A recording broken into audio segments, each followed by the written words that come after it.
What is up, League of Legends fans? We are here for some CCS Novice League. Today we've got True Minded Gaming taking on CB Galaxy in a best of three. My name is Lindorr here today with the one and only TDS. TDS, it's a pleasure to be here with you tonight. How are you doing, my friend?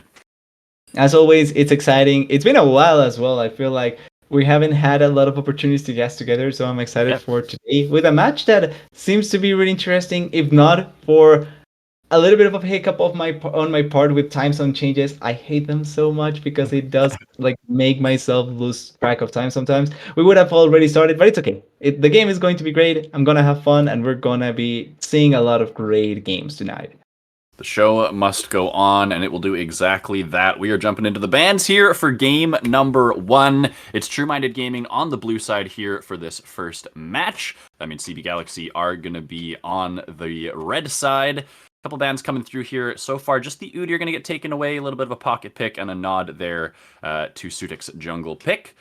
We'll see what else we get hitting the band table here. A lot of focus bands is what I'm expecting. We already see the Kane as well, trying to pinpoint or pinch the jungle pool as much as possible, which I don't think is a bad idea, especially with how some of the jungle dynamics have become with some of the huge amount of changes that have come recently towards the jungle. You Mm-hmm. kind of see a lot of focus towards certain different parts, and it can be shown in the draft with three bands towards the jungle, two towards the soul laners, and then the Saya Maokai. Seems like the tree wanted to come back to the rift, and it's doing that just fine. Well, he can still be play tank. Like, people forgot that AP Maokai wasn't the only way to play Maokai. Absolutely. Yeah, I was about to call that out because yeah, you see the Udyr band away, the Sedge band away, maybe Wukong could be an option, but Maokai one of those kind of higher tier junglers that still are available. Viego being an option here as well. We'll see if Shy Winter wants to be grabbing, or excuse me, sorry, Sutek wants to be grabbing that one up. It's going to be TMG playing the Maokai. One thing that I think is interesting about this game TDS is both of these AD carries play Xayah. Obviously, it was banned in this game number one, but also both of the sports play Rakan. So we'll have to see if people are willing to play the Rakan without the Xayah. Right now, obviously, we see CB Galaxy picking up the Jinx for themselves in that hyperscaling AD carry, but I think the bot lane is something that's important to watch for this series. 100% agree. And I think Rakan fits so well in so many comps, especially if you're lacking like a clear cut way to engage. Rakan just covers that up so effectively. Even without the Saya, his range of mobility provides a lot of safety for himself. So it's a really consistently good pick that you can try and pull in a lot of situations. Kaisa Nautilus makes it so that if the Rakan commits a little bit too much, or if Rakan gets picked and he commits a little bit too much, you can try and destroy him really easily because you have the burst damage to try and kill him before he can even move away. But I still think that Rakan wouldn't be a bad choice here. The only thing is that with the Jinx being picked here and you having going against an Nautilus Kaisa, a support that can protect the Jinx would be the most ideal. And the Seraphine more than likely will be able to pull this off. Still a flex pick, so we have to wait and see if she goes towards the mid lane or the support position. But having someone to stay close to the Jinx was going to be really important because if not, she could just get focused and killed before she even gets anything done in fights. Absolutely, yeah. The Seraphine can also provide, some safety for the Viego as he wants to dive forward. And I like that you're calling out the potential flex pick there because Watercat in the mid lane actually this is his most played in solo queue so far this season. So definitely could go into the hands of the mid laner there as well for CBG.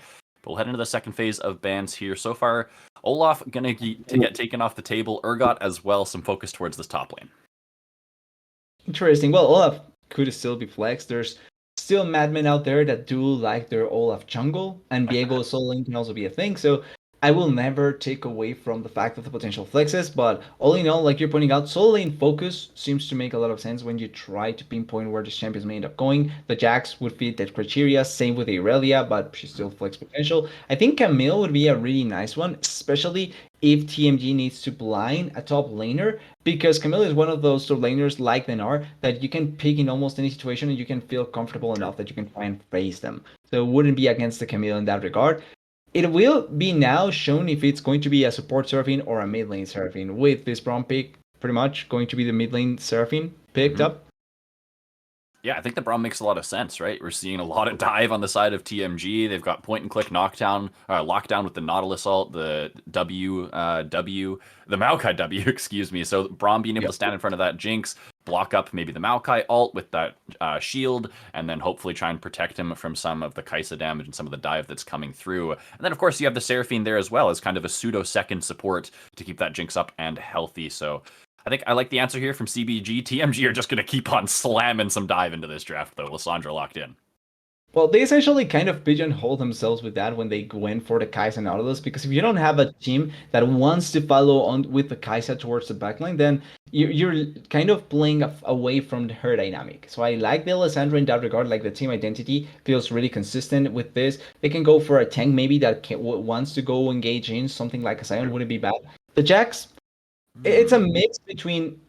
I understand the pick here. I do think that he can go in and follow up on the team, but I feel like his effectiveness will be much more for cleanup than just straight up following up on the engage from the rest of the team. So his duty here will be a little bit much more of a cleanup carry, still going to be effective, but not to the same degree as how Lissandra, Nautilus, or Maokai want to engage into certain fights.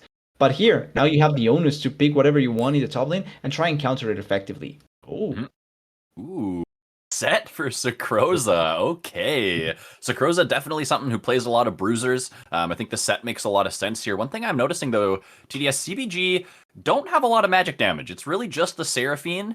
And the rest of it is AD coming out of this composition. Do you think that's going to be an issue? They're into a Maokai, Nautilus, Jax? The good part is that I feel like the magic damage here kind of can get played around with. The fact that there's two champions. Actually, you can cite three to a certain degree if Seth goes for the Blade of the Ring King. Not sure if he would go for it. But like, you have Viego that builds Black Cleaver. You have Jinx that builds Lord Dominic. So you have a lot of ways to try and cut down on armor and resistances. The magic damage from Seraphine, it's sometimes unexpected, but she does deal a good amount. I would like her to go much more the supportive route, but you can always opt into the AP damage route, and she does a deceptively big amount of magic damage. So it's not like it's the worst possible situation there. And even though Maokai is a big tank, I still think that Nautilus and Jax are not that big in terms of taking damage onto themselves and being able to survive long enough. So all in all, I'm not sure if the magic damage is going to be a huge issue here. I think it's much more so if they are going to be able to survive until their damage is relevant. Makes a lot of sense. Yeah, I think the Seraphine kind of has the luxury of obviously being in the mid lane, and so they can go for something like the Liandry's, which the mythic passive on that I do believe still gives you some cooldown reduction, which obviously feels really nice for the Seraphine. So yeah, I think you're right. I think there is enough other sources of health shred and things like that that maybe it won't be too much of an issue for them. TMG on the other side, though, you kind of talked about this engage, about the Nautilus, the Kai'Sa, the Lissandra, the Maokai, getting into the thick of things, starting off the fight, and then the Jax kind of being that person that's going to come in later, wait for a lot of cooldowns to be used, and take advantage of maybe some vulnerable targets afterwards. Do you think that that means for this squad that the first person that they engage on has to just insta-die? Or what do you think this engage for TMG is going to come together to look like? Well, the most ideal situation as always would be that they just engage in and it would last. That would be the best way possible for it to work out, especially with how some of their team fights need to go. Because I feel think that if team fights are short and they are able to get their first rotation with ultimates out, then it's pretty easy to win the fight for them. They blow up a target and then they just run the rest of the members with particularly the passive from the Lissandra. That is going to be a lot of potential damage that you're not accounting for in some of the fights, and that can help you out. But if they commit, they don't get their one of their targets down. It's kind of a similar situation to the Viego, where you want to play for the resets. In this instance, you want to play for the blowout on a target, because long fights beneficiate so much to champions like Seraphine, like the Jinx, like the Viego, that they can consistently get their damage out and their rotations out really easily because they like to play the long fights. So it's more so the onus, I feel like it's more so on the side of TMG to get the first target down as soon as possible so that the fight can be easily played out. Because if they just play the long fight, CBG has everything in their favor to go with that. Now, it's post 20 minutes that I feel like they will be in a much more beneficial spot, but TMG has a lot of ways to try and just put the balance on their favor, especially if they blow out the Jinx. Like, that takes away a lot of their potential damage.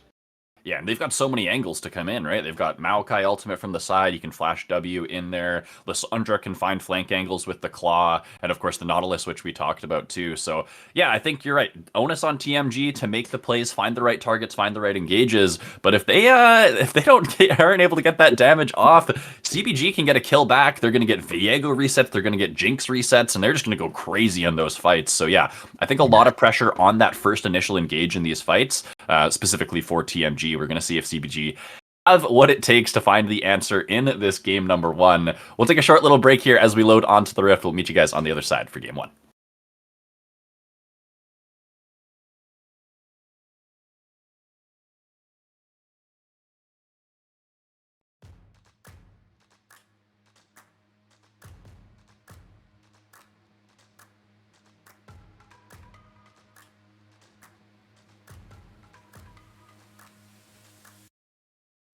Y'all sit back and watch me speak. About to take over your screen. Talking bulls in 93. Talking mom, I'm on TV. Y'all know all I do is me. All I do is me. Y'all sit back and watch me speak. Y'all sit back and all I know, my money green. About to snap and make a scene. My cup off and make this free. My cup off and make them scream. Go back off for TMZ.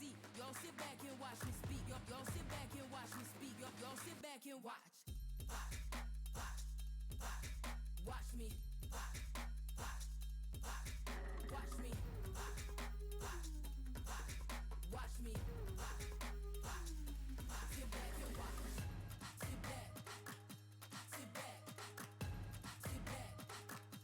Sit back. Money long, nothing on credit. I got style, don't catch no feelings. All this bread ain't got no lettuce. I got style, don't catch no feelings. Watch me. Watch me. Sit back and watch. Sit back and watch. Sit back and watch. If it ain't got style, I ain't with it. I ain't with it. If it ain't got style, I ain't with it. Look, look. If it ain't got style, I ain't with it. I ain't with it. If it ain't got style, I ain't with it. Look, look. Look, look. Look, look. Look, look. Watch me. Sit back and watch. Watch me. Sit back. Sit back. Watch me. Sit back and watch. Sit back. Sit back. Sit back. Sit back.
Welcome back, everybody. We are on to the Rift for this match between TMG and CBG. I am here with TDS here tonight. And TDS, one thing we didn't mention, as we just see a standard 5-point here from both teams, might have some time to chat about it. Both these teams are actually winless so far through the CCS Novice League. They each have managed to win 1 game total in their best of 3 series, and unfortunately have suffered 4 series losses each. The good news is, one of them will be going home with a win here tonight. Exactly. This is a good thing about like season with groups and things like that. Like there's always someone that will not go winless. Someone may, but there's no chance that 2 teams go winless. So it's always fun to see how they scrap it out, how they butt things together and see who can get out on top of each other. So far I would say CBG has a really good chance with this draft, but it's all on how they play on the Rift, and that's why I'm really disappointed that we didn't see level ones because level ones are always fun. Yeah, especially with this Nautilus composition for TMG. I thought True Minded Gaming might want to try and make something happen early. If they do get a gold lead, the dive that we were talking about in draft becomes so much easier for them. But I guess they don't want to risk it at the level 1. Should be fairly confident in these lanes, and they do have the Maokai pathing towards the bot side, so maybe they want to get things happening then. It's always good to see the Maokai trying to go bot, especially because early on, around level 2, you want to see the trades coming in from the Kais and the Nautilus. That's one of the strongest points that we're going to see from this duo, and it's one of the better chances to try and blow away maybe a flash off of the Jinx, or the flash from Kojesh as well would be ideal if they take it away, because even if Brown does have the shield value and all that, still risky if you're early on as a support and you can just take bad trades. That is really low health on Scroza. Oh my goodness, Sutek is just going to go for a level 2 invade here, pushing Shy Winter off of his own jungle, but the flash was already burned. Now bot lane, this is the level 2 that you were talking about, TDS. Your mom's OP is going to get tagged up by some plasma stacks here, now on the run. First blood happens topside, though. There's just action all over the map. The Jinx will go down. Meanwhile, junglers have been taken out in the topside. Sakroza is here into the fray. Him and Watercat going to pick up Seaborg on the other side. Cone has the flash. Will get to safety, but it's a 2-for-2 trade across the way. First blood goes to TMG. It's chaos all around the map. First blood does go to I think it was CBG that gets it. No, I think they killed Maokai first, then Sutek died. Oh, did they? Okay. Final one, yeah. I think so. CBG gets the extra bit Yeah, of gold Watercat. in their You're right. favor, but it's bad. One of the bad things about how everything transpired, even though they did get the first blood, is the fact that your mom's OP died. You lost out on the level 2 trade that we were talking about, and that just means now that there's always going to be threat that you may end up dying here early on in the holding. There's 2 longswords to absolutely nothing of the Jinx. This Jinx is going to take a little bit longer now to finally be valuable to the team, so that means that it's on the other side of the map. To make it so that the transition for this Jinx, the way that the game goes, it's easier on there. Absolutely true. We'll see what your mom's OP can do to find them back in the game. Sudik, though, I don't know about this invade, buddy. That's kind of just a straight up 1v3, and you are going to be in the death chamber. Meanwhile, topside, Sakroza has not been faring too well in these trades, but is actually a little bit of CS on this set, so nice job in that at least. Yeah, the fact that he's ahead in CS, making it so that the assist that he got on the 5 before, it's even more important. He's ahead in terms of levels. He can back here, has to teleport and come back to the lane with a really nice advantage on himself. Now, what happened with Sutek on the other side of the map? Questionable, because you should at least expect that the enemy bot lane that just kill your bot lane and it's not showing on the map should be rotating towards you. It's kind of like you at least should be aware that there's a possibility for that and end up paying the price. So even though he does get the first blood, the gold lead right now a little bit more in favor of TMG. Yeah, a little bit disrespectful there from Sutik. Looking for these early angles against the Maokai. Knows that he wins the 1v1, but needs to make sure that those opportunities are actually 1v1s. Definitely wasn't in that case there. But both junglers now pathing towards the top side. Sakroza, like you said, was able to get that early recall off. Has TP'd back to lane here. Has a couple items under his belt. And we'll see if the junglers turn their attention towards that. It looks like maybe Shy Winter wants to get involved in this mid lane. I think makes sense with the 2 kills onto Watercat, the Seraphim being able to farm really comfortably and not even having to blow flash or cleanse just yet makes it so that you really want to try and leave and ease out some of the pain on Seaborg. Like Seaborg, even though probably they don't want to go for the kill, just being able to push the wave out and give time for Seaborg to back was going to be really, really ideal. And you can see with the help of Maokai that ends up happening here. Yep, able to get that reset. Was suffering a little bit, was Seaborg in that lane, but still very even in CS. Like you say, has the teleport if they need it. Not going to expend it here just yet, so still going to save that cooldown for a little bit later in this lane. And you touched on this Kaisa TDS and how this early kill for Tasaki is so important. We talked about the dive and how being ahead is so important, but this Kaisa, when you're ahead on Kaisa, it's like a world of difference compared to when you're behind or even as this champion. So I'm looking for this bot lane to keep trying to snowball this lead, keep keeping your mom's OP down, because this Jinx really is the main, carry threat on the side of CBG. Exactly. You're playing for the 2-item, 3-item, maybe let's go a little bit farther, and 4-item power spike on this Jinx to be the hyper carry of a team. So the more you keep her down, the easier it becomes for you to at least get more time to just kill her and not allow her to really be a valuable factor in this game. So Seki being this far ahead, at least so early on, it's really important. CS wise though, there's not a huge difference. So at least you can say your mom's is doing a good job at staying relevant, at least so far. But as soon as we come towards the 15-minute mark, with 1-item advantage to the Kaisa, and maybe the Jinx is not even completed yet with that 1-item, then dives can begin happening much more effectively. She becomes, like you're pointing out, a really strong champion with that first item completed, and her being ahead makes it so that assassinating backline members becomes so much easier. Maybe a fight here? Yeah, we might get our first team fight here. Here comes Seaborg over. That's going to be a really big route onto 3. It might be the Sacrificial Lamb, though. Needs to self-ult. Not going to be able to get it off. But now the fight's going to break out in full as all 4 members from the rest of the teams are going to engage here. Shy Winter left out to dry from the rest of his team. It was a good engage, but there just wasn't anything to follow up on it.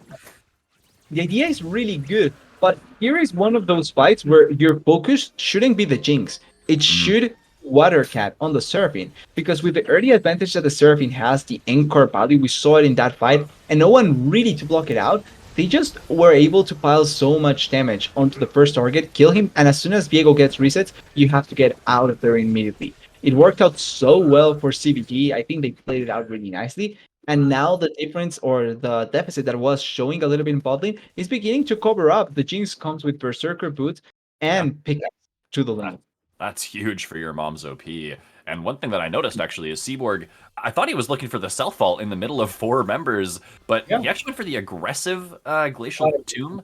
I don't know, or Frozen Tomb, excuse me. I don't know if that was necessarily the play from Seaborg. Definitely needs to maybe consider a self-fault in a situation like that when you're the primary engage, but depending on the situation, we'll have to see how they do play it out. And like you say, nice job from the side of CBG to capitalize on maybe a small, target choice mistake there from True Minded Gaming. But like you say, gold lead now over to CBG. Your mom's OP back in the game, a kill and an assist, and maybe isn't up in items, but at least is a lot more even now than they were before.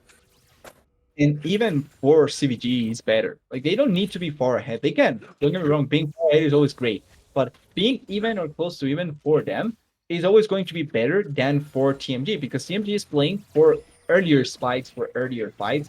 And if CBG just gets their game going on, they don't get really far behind, they don't lose a lot of important things earlier in the game, then the game is just going perfectly fine for them because they wait for later. No way, they must know Sudik is here. Yeah, okay. Sudik used the E to sneak into that, the mist from Viego to sneak into the bush. I don't know how sneaky that is. They can kind of just see it, so they're not going to be getting too aggressive there on that trade. A little bit of a waste of time from the CBG jungler, but protecting his bot lane nonetheless, making sure they can get the push and the quick reset in here. Meanwhile, mid lane, Seaborg is going to find the ultimate. Shy Winter's here as well. Watercat has flash. Really nice cleanse. Captain Jackin away from that one, and that's actually all it's going to be needed. Croza now looking for the collapse. They've got ultimates available. Shy Winter might be the target here. Here comes the Encore over the top. The Charm is going to find its mark. A couple more autos. The punch from Croza will find it. Now going to use the suplex. Take Seaborg out from under the tower as well, and it's a double kill for the Galaxy top laner. I would say really a knitted flash coming in from Sutek there. Wanted to be a part of the kills, maybe wanted to just get extra gold for himself. But the way that it was played out was so effective. Huge props to Watercat. I feel like he played it out so well, because it's not only the fact that it waited out the first ultimate, used, like you were saying, a perfect cleanse on point to be able to get out of the nature's grasp, and then to just run it down, or not run it down, run it off with the rest of the team members to close out the kill. Yeah, really nice roam there from Sakroza too, realizing that there might be threat on his mid laner, gets there in time to turn that play back around. And this mid lane matchup for Watercat is just going so incredibly well for this scaling Seraphine. 2-0 and 4, up about 2 waves as well here so far. And I mean, if this Seraphine's fed, guess what? The Jinx becomes even more hard to kill and to dive on top of. And it's not something also to consider with the Viego, because the Viego is also getting stronger. We were talking a little bit about, I think it was off cam, where the Jinx, yes, she's going to be a really important carry, and maybe with another tank, probably would have had a little bit more safety. But the Viego will now become a secondary carry, something that even if the Jinx died, you can play it up so that the Viego can be the other just huge champion in team fights. And with this skill that he's getting, the fact that he's farming really nice for himself, level 7 right now, going to be completing more than likely the Sunder soon enough, then it's going to make it so that now the Jinx can have even more time and more room to grow as a really scary champion, because the Viego will take part of that like carry potential off of her back. Becomes another target for some of the engage on the side of True Minded Gaming. And speaking of targets, Seaborg might be the target of a gank here. Going to play respectfully, knows that the wave is coming in. Not going to get hit up with that Spectral Maw from Sutik, but now maybe a rotation into the bot side here from the CBG jungler. I'd like to see both teams playing more towards this bot side. I think that this Kai'Sa Jinx matchup really is what a lot of this game is revolving around, and we haven't seen much towards this side in the last few minutes. I don't think we've even seen a Maokai gank at all from Winter into the Yeah. bot side. Like at least Sutik has showed his face, has tried to push waves or accomplish something down here on the bot side. But the most we've seen from Maokai is that attempt at a fight into the dragon that didn't go that well. So putting a little bit more resources to this Kai'Sa would feel better for TMG. This dragon though, it's gonna go CBG side. Yep, should be a pretty easy pickup, like you say. Sutik's in the area. The wave has been pushed by your mom and Koyesh. And with Shy Winter up here on the top side picking up some camps, it will be a very easy Ocean Dragon pickup. Let's see what soul we're going to roll here in game number 1. It's Wind Soul. All right. Best soul in the game, right? I think it actually has the highest win rate, like no cap.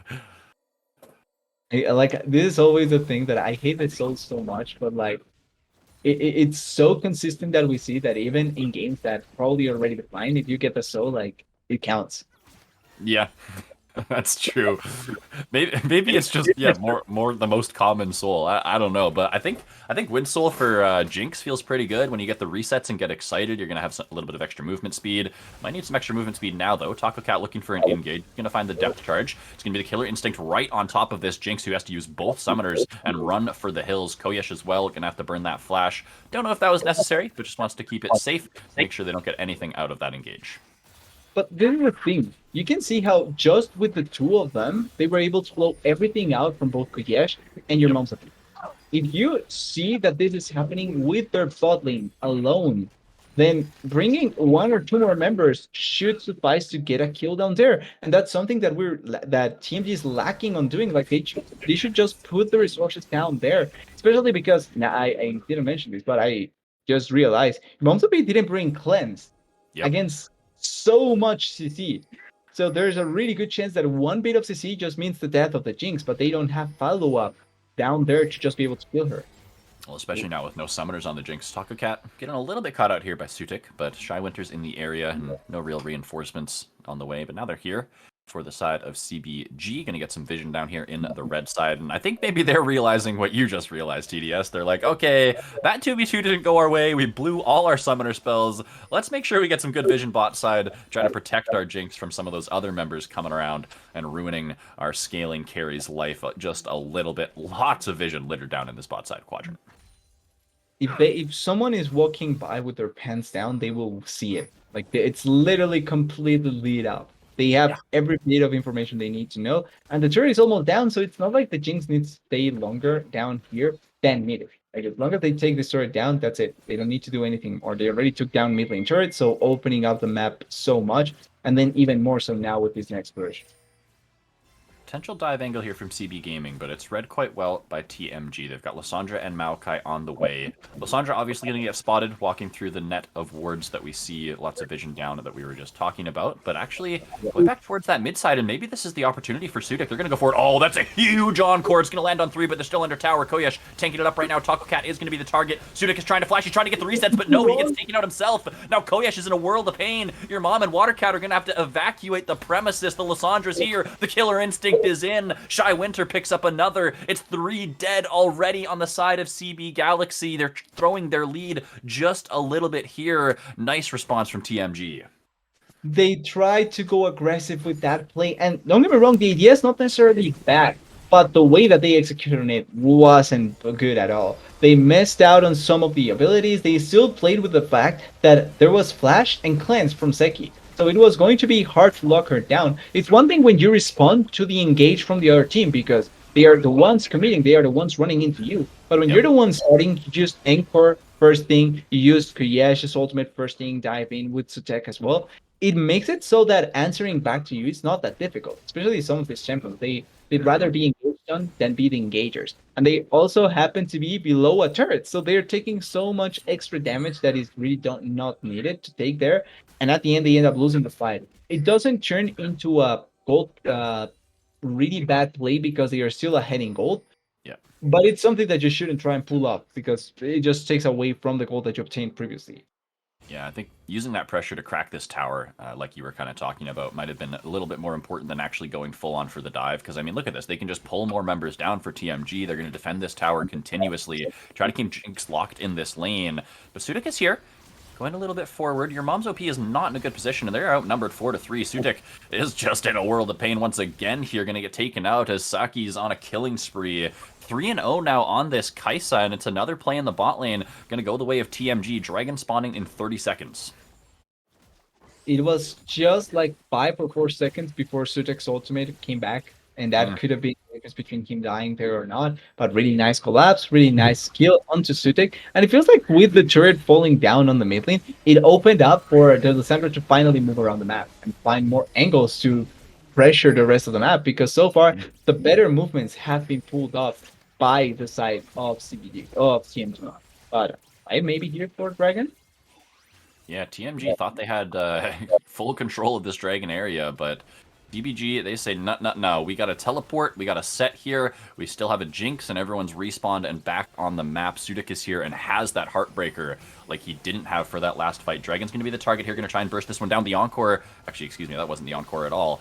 Now they've got some knockup coming in. This is going to be the engage from True Minded Gaming. They're going to try and blow some up. They do steal the Dragon, but here comes the fight. It's going to be a 5v5. Cone trying to find the flank, but his members are dropping left and right. Both bot laners are down from True Minded Gaming, and Cone is on the run. Sakroza's into the backside. He's got the big suplex. They're going to finish them all off. Seaborg, the last one standing, but ain't for long. Double kill for Sutik as he picks up the corpse. They don't get the Dragon, but they wipe the fight.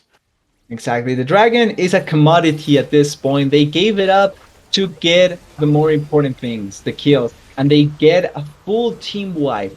Probably a little bit of damage here. I don't expect them getting the full turret, but hey, maybe they actually do have the damage to be able to pull it up.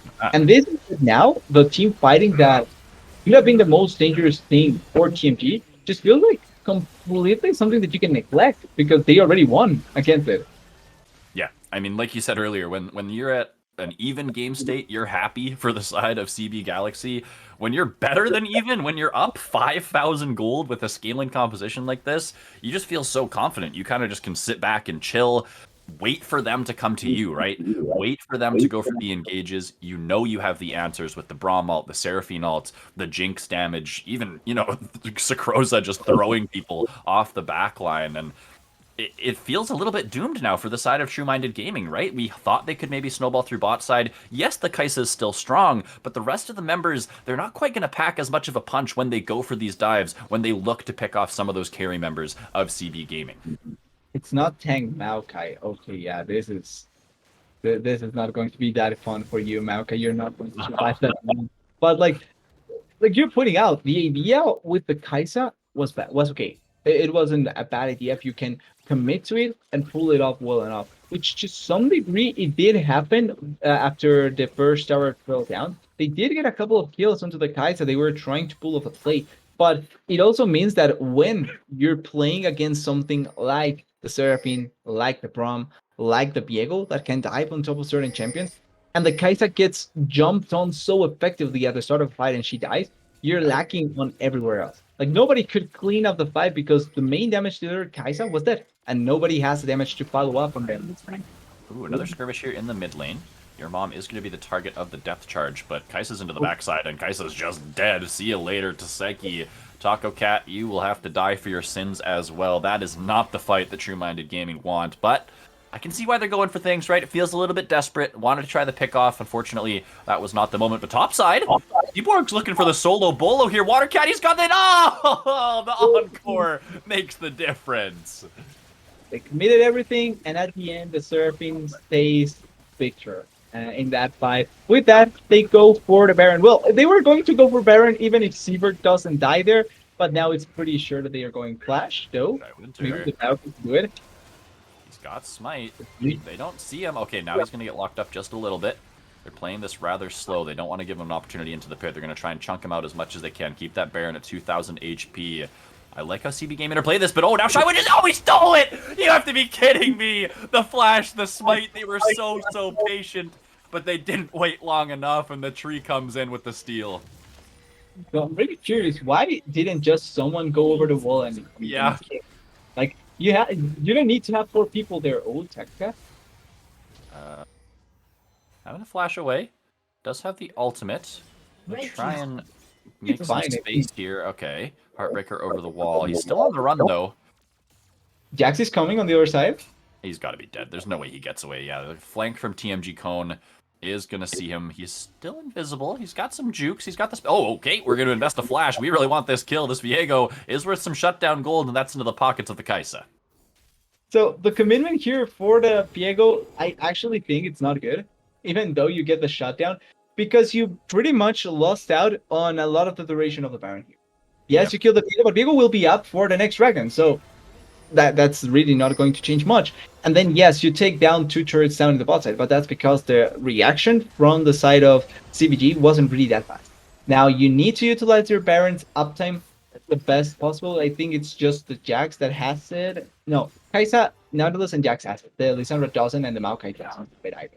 So it's really easy to protect. Realistically, they can keep up a couple of turrets that are not that impactful at this point in the game, and instead try and win a fight. And we're going to have a 5v5 because Jax is also teleporting in. No ultimate on Shy, or excuse me, he actually just used it. Oh, they're actually going to look for the Jinx. They're right onto your mom's OP.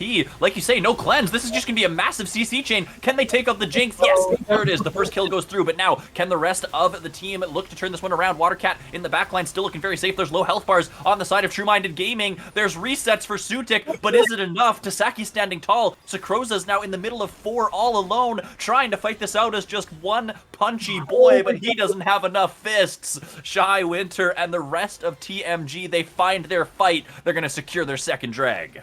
And that was really the only way that they could have turned around the game in a positive manner. They win this fight, and they finally turn around the game in a really effective way.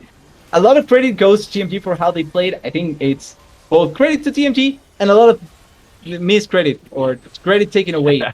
TMG because they played that out really badly. And once again, take cleanse if you're playing AD carry against multiple sources of CC. The Jinx died because there was so much CC that she couldn't escape ever. Still, really well fought. The Watercat tried his hardest to carry the fight, couldn't do it. And I think also Sutek committed too much for the Kai'Sa. If he kills the Nautilus instead and gets a reset, that fight looks really different. A couple of misplays definitely on the side of CB Gaming, and you know, TMG, they're going to capitalize. They're going to find a couple kills. They're going to equalize this gold lead. 44,500 gold to just 44. They've shortened it up to 500 gold or less. And they've got 2 items now, 2.5 items on their Kai'Sa. Saki on that nice Quick Blades power spike. That's going to be feeling pretty nice. And maybe, just maybe, they can find another one of these fights at this next dragon, because with the gold lead evened up, I mean, it looks a lot easier for them. This next fight, your mom's OP will have flash.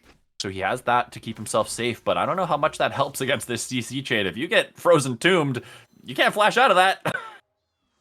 You can't. It's more so on if they will reach you, right? Not like if they reach you, you're pretty much dead because at that point you're on top of them. But if they don't, that's kind of the way that this Jinx stays alive as much as possible. So it's really going to be fun seeing how effective can they be with those sort of fights. How much can they really get in those sort of fights with the Jinx, and whose carry will stay alive longer, pretty much. Yep. All about the dive, all about the Kaisa, all about the Jinx. Yeah, there's some secondary carries. You talked about the Jax cleanup crew. We saw that in effect in that last fight, but really is all about the dive onto the Jinx and what they can do with the rest of the fight afterwards if they do kill it. For Tasaki, I mean, I've been playing a lot of Kaisa. I really love this build. Kraken Slayer into Quick Blades. The 2-item Power Spike is just disgusting. I'm curious to see what he's going to go third item, because he's got a Zeal and a Vampiric Scepter. Both Phantom Dancer and Bloodthirster, I think, could be good options in this game, so I'm not sure exactly what he's going to go for. I think the most ideal one would be the Phantom Dancer to be able to run off effectively. And by that I mean like his kiting power becomes much better with that in mind. Like I think lifesteal is nice and all, but wait a sec, 5. Yeah, they're looking for it. They're looking actually for the engage onto Sakroza. It's a big ultimate, or sorry, a W, a Haymaker coming out. Oh, the anchor toss for the re-engage just barely misses Koyesh, but they do find the 1 kill. They kill Sakroza. There's not a lot of resistances on this set, so finding value by blowing everything up on top of him and being able to kill him is really good. And this, I think, it's one of the big blunders that we've seen consistently from CBG, and it's trying to opt into certain things when there's not the right members. Because your strongest member is Watercat. Like, that's a fact.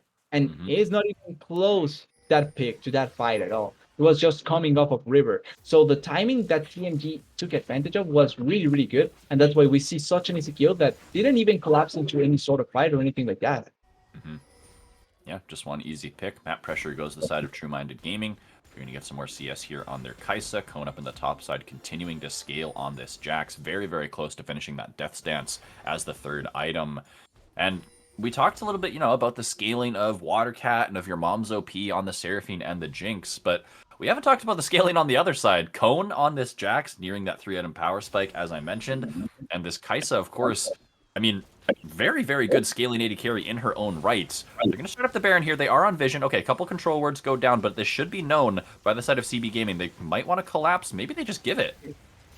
Yeah, they're too far away. Look at Watercat. There's teleport by Sakroza. Maybe they try to steal it with that rocket. Sudik, ooh, too late. The TP's in as well, and I mean, True Minded Gaming, they're just going to run away. There's nothing they have to do. Just get out. Just don't die. There's 5 members here. They do exactly that. A little bit of movement speed here, helping them out, and they get out scot-free with a free Baron.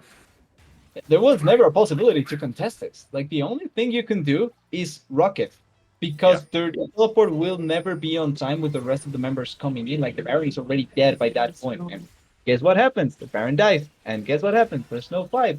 So it's just a really weird sequence of events by CBG. They missed it now. They pretty much used their teleport badly now. That means that now they have to stay everyone here to be able to fight for this dragon.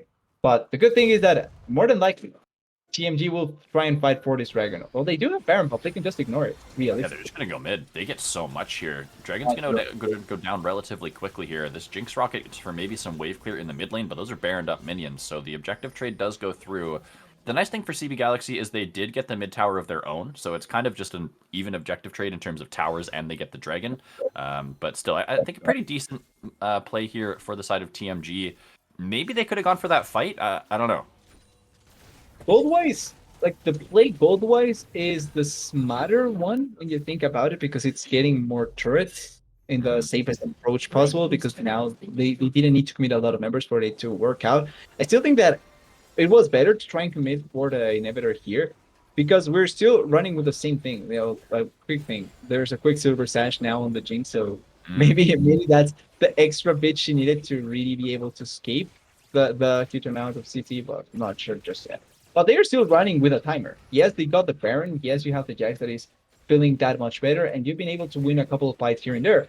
But the timer is still on against you, because you're against Hyperscaler, Hyperscaler, Hyperscaler. Yeah. Of course, I'm maybe dying here though. Yeah, top laner is going for a 1v1. That's a pretty big haymaker out of Sakroza, but I don't think he has what it takes in terms of DPS to take this 1v1. Flashes and still dies. Sudik's going to try and clean this play up, but again, he's down 4 levels. Like, I don't know if that's a fight you want. He's just going to walk away. Once again, we see the big weakness that Sakroza has. No resistances, so you're gonna die. That is straight up 1v1 if you don't take it smartly. And now, with Sakroza dead, they can dive inside of the base. Still have the Baron buff, still want to siege up in the mid lane here. Wave clear from the Seraphine is pretty good, so they're able to at least kill out those minions pretty quickly, but Jax now Cone in the top side, doing what he can to keep pressure split. And with Sakroza in the Death Chamber for another 10 seconds, I don't know if they'll be able to get too much more, but they still want to siege up with this Baron. This mid lane inhibitor tower down to half HP. Should be able to pick this one up. I don't think CB Gaming or CB Galaxy are going to want to fight this one out. Tower goes down. They are going to defend the inhib power. Sure, they break up the base, which means that now it's going to be easier to try and get an inhibitor. It gives an opportunity for Jax if there's ever an opportunity for the Jax to come in and try and get something done, like he can do it because he clears up the inhibitor really fast.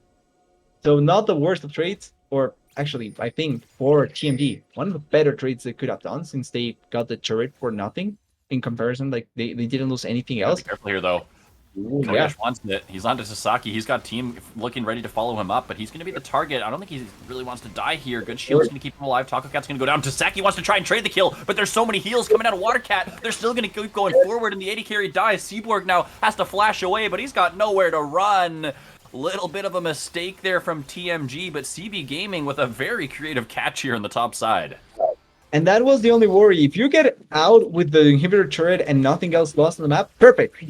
They commit to this fight. Yusiko, yeah, if you were talking about it, he goes in super aggressively and gets, not the pick necessarily, but buys enough time for the members to collapse and get the kills. Sakroza has support so he can join in if there's ever an opportunity for a fight, but it's a 3v4 here. It's a 2v4 here alone. And if Sakroza gets here, it's a 2v5. There's no chance that there's a fight. So overall, advantage for the side of CBG. And this is what we're talking about. It's still the timing, the time going in their favor because they closed up the deficit. They didn't lose anything super meaningful inhibitor, and they are going to be able to fight now with the Jinx getting that third item. She completed the Lord Dominix with that back. Oh, that's huge. QSS plus Lord Doms in for your mom's OP. Also has flash for this next fight, and we are looking to fight Soul Point. Well, actually, Soul itself for the side of CB Galaxy. Just one dragon away from zooming across the rift here with some Ocean Soul movement speed. Neither team has headed towards that area just yet. We're going to push out some mid waves, hopefully get some vision down on either side. Do you think this fight is in the favor of CBG now? I think CBG can be favored into taking this fight. Two things particularly make me think so. The flash on the Jinx, the QSS on the Jinx. There's no flash on second. And stopwatch now.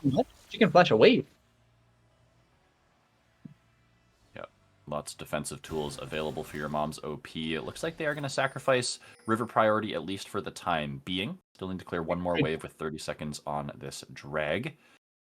And it is going to be LMG with the inside track here, but this could be a good macro rotation from the side of CD Galaxy. We'll see if we get a fight in the mid lane.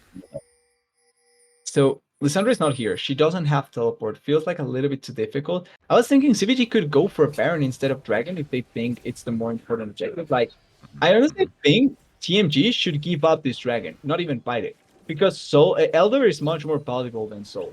Yeah. Elder wins the game. Soul doesn't. They're going to fight it. Well, dragon has been started.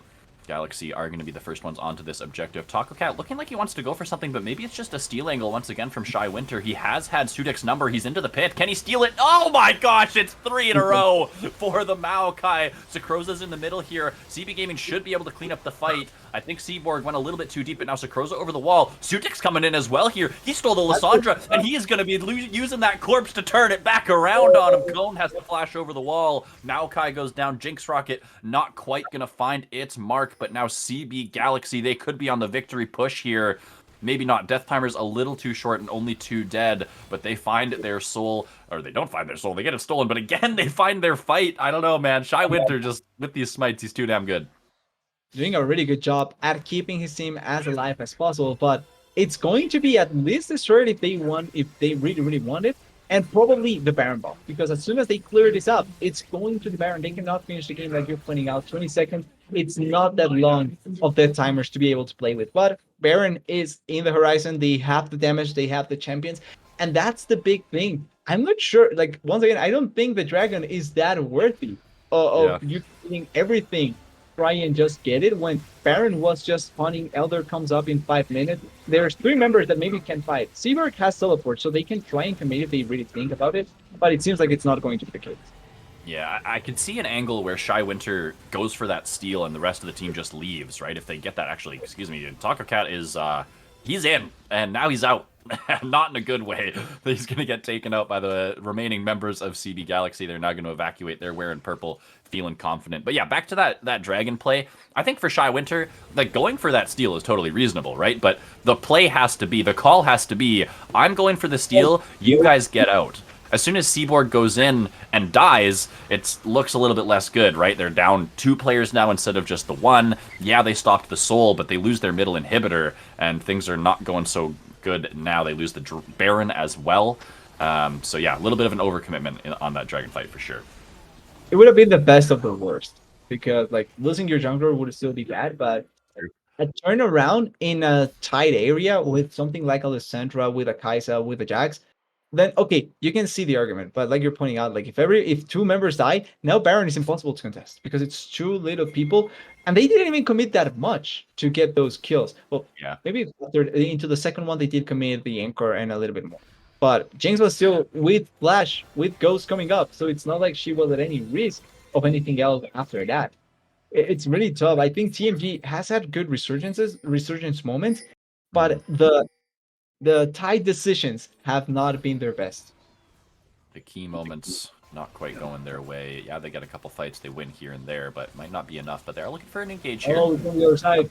Towards Braum Shield, a little bit unfortunate. TP coming in from Sakroza. Here comes the engage, though. Watercat's going to go into the zone. He's going to buy a bunch of time. Sakroza now into the fight. Deseki's into the backline with the Killer Instinct, but he's just got 4 members damaging him. Can't even flash away. Maokai's in, but the rest of the team have gone down. Sakroza will pick up the last one. That's a clean 5 for 0, and CB Galaxy have gotten their fight. They're wearing purple, and they are going to take a game 1 victory shortly after. 27-14. It took 37 minutes. It took 6 dragons, but it is the victory for CB Galaxy. Took a little bit longer than I think it was needed, but it's also on the game plan. Like your composition was built to play around the 30 minute mark. So not like it's the worst thing to win around the 37 minutes. Yep. Now, I feel like if you're TMG, you look at their draft and say, okay, what do they get to pick now? Because Seraphine is not going to be it. Yeah. Seraphine did so much in that game to not only mess up the champions, the heals, the shields, anchor timings were perfect. And you were bringing it up. They played Seraphine so much in solo queue, and I think it's a given. That was a performance from a player that has spammed the living hell out of Seraphine. Really well played. Yep, you can definitely see Watercat's proficiency on that champion. Even taking the cleanse and like playing some of those gank scenarios out really, really well, baiting it out for Sakroza on some of those rotations. I thought pretty much every single encore that came out of Watercat that game was highly effective. So yeah, I think definitely the MVP here in this game. Let's check the damage charts actually. Yeah, even leading in damage as a Seraphine carry. So great game there. And I think you're absolutely right. I think that game number 2, TMG, probably going to be taking that one off the table. We'll see what else Watercat has up their sleeve, but we're going to take a short break here. Teams are getting locked and loaded for game number 2, so we will meet you there.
Welcome back, everybody, to the CCS Novice League, where CB Galaxy have just netted their second game win of the season, looking to turn it into their first series win of the season here in game number 2. But TMG have selected red side. They're going to have counterpick for game number 2. We're expecting a Seraphine ban as well. Don't want to see Watercat on that one again if you're a TMG fan, but ready checks are coming in, and draft should be on your screen shortly.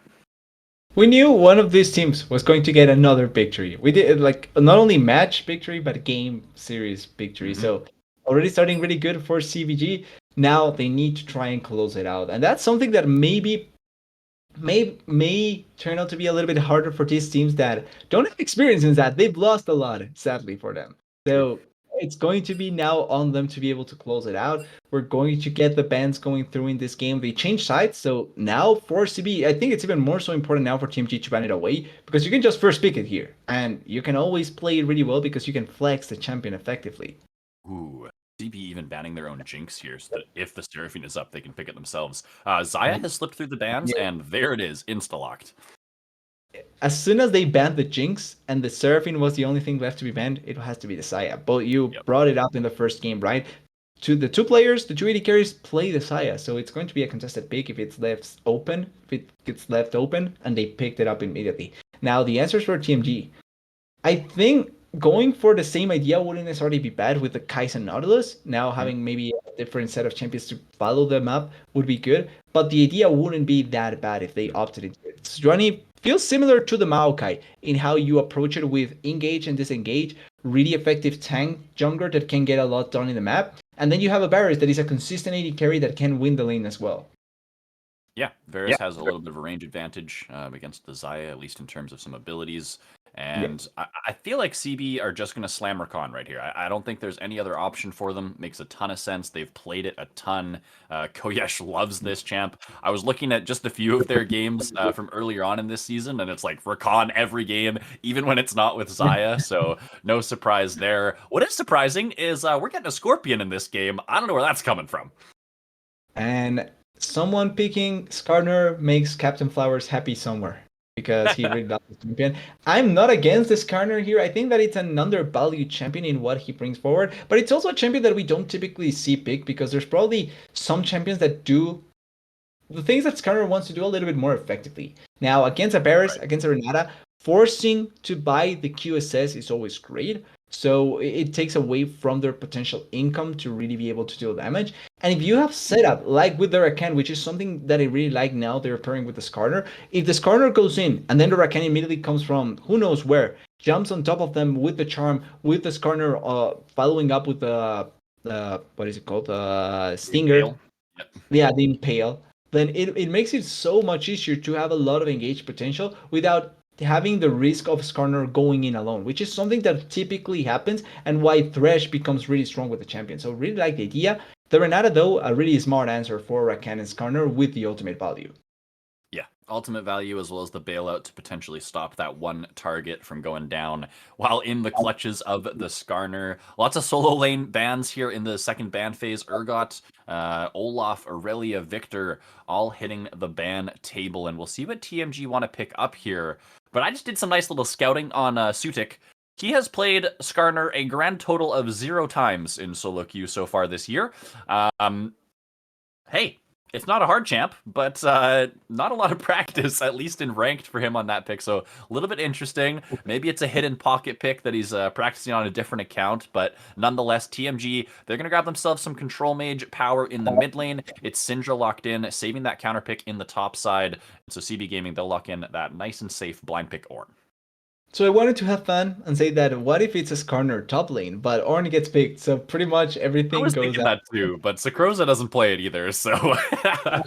Maybe that is like spicy potential pick there. Sadly, it doesn't happen. Ornn comes in, which is a consistent champion, and then the Vigar. I really like the Vigar because for short range comps like TMG's, coming into the Vigar can be quite risky. The Barris poke would be the ideal in that situation, but then you would lack damage to deal with the Ornn. The Gwen is a smart pick though, because that is the thing that you were lacking. Someone to close out onto the Ornn and onto this corner.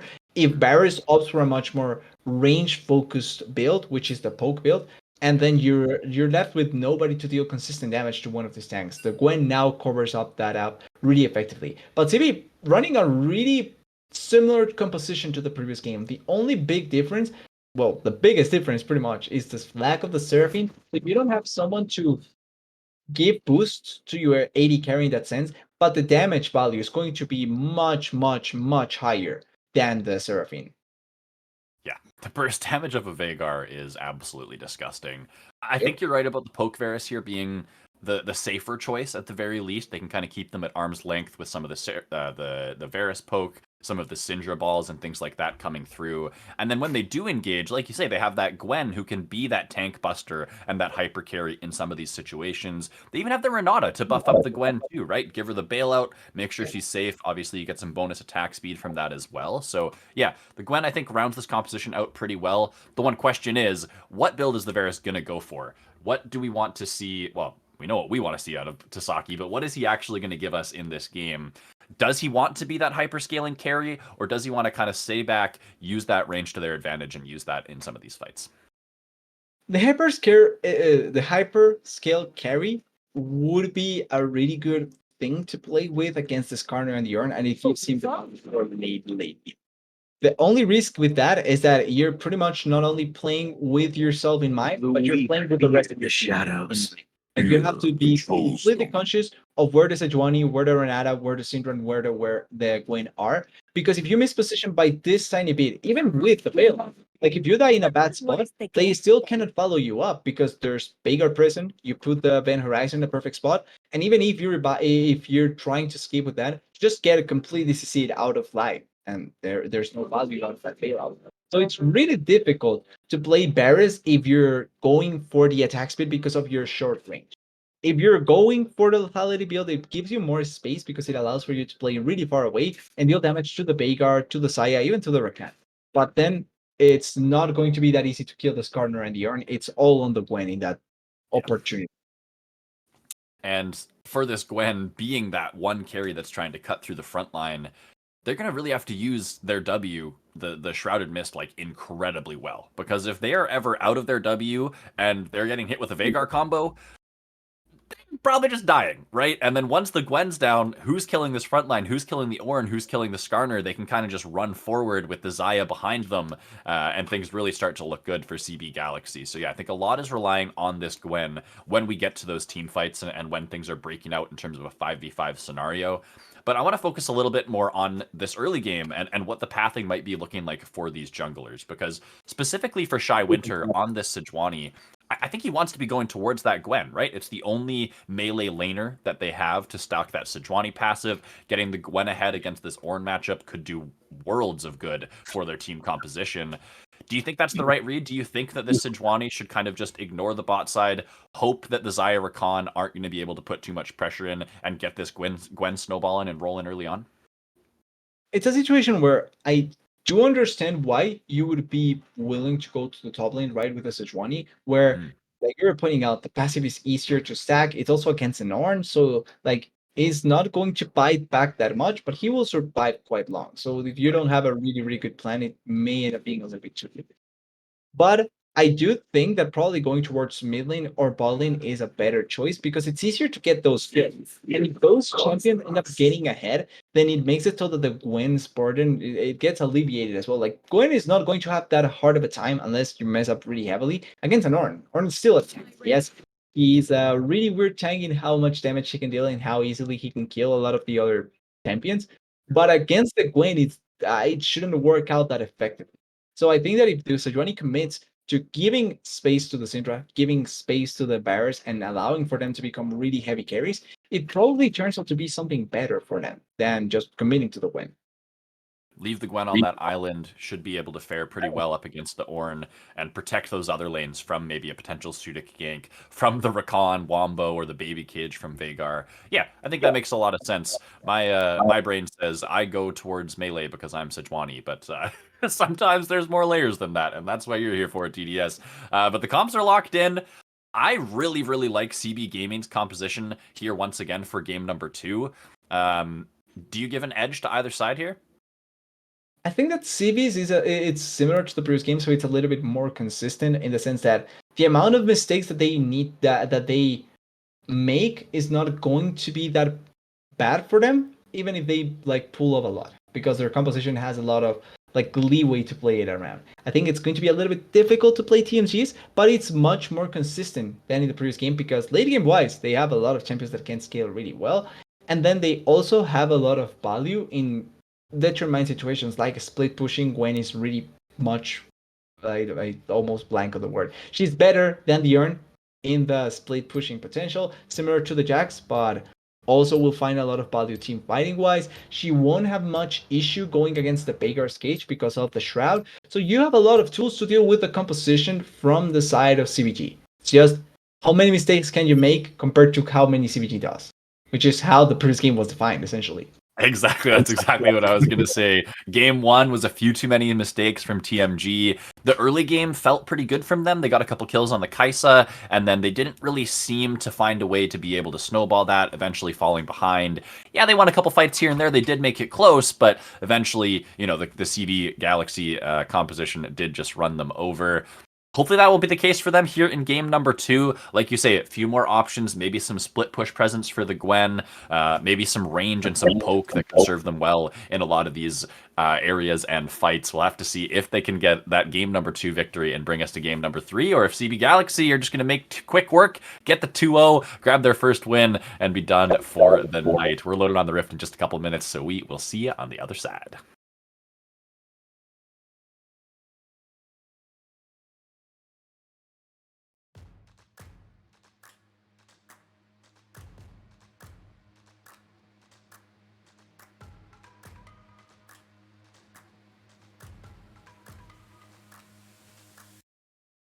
Y'all sit back and watch me speak. About to take over your screen. Talking bulls in 93. Talking mama, I'm on TV. Y'all know all I do is me. All I do is me. Y'all sit back and watch me speak. Y'all sit back and all I know, my money green. About to snap and make a scene. My cup off and make this free. My cup off and make them scream. Go pop off for TMZ. Y'all sit back and watch me speak. Y'all sit back and watch me speak. Y'all sit back and watch.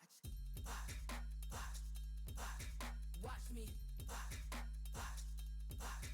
Watch me. Watch me. Sit back and watch. Sit back.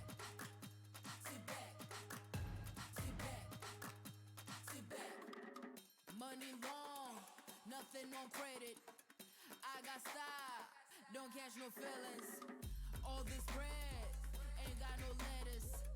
I got style, don't catch no feelings. Watch me. Watch me.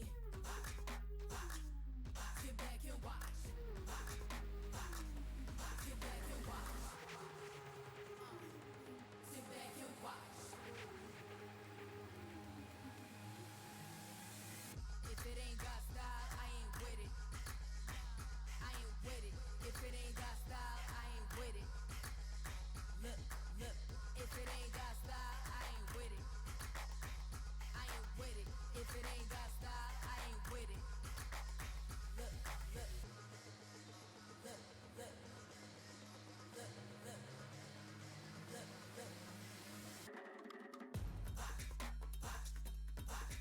watch me. Sit back and watch. Watch me. Sit back. Sit back. Watch me. Sit back and watch. Sit back. Sit back. Sit back. Sit back.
We are on to the Rift for game number 2 here in the CCS Novice League.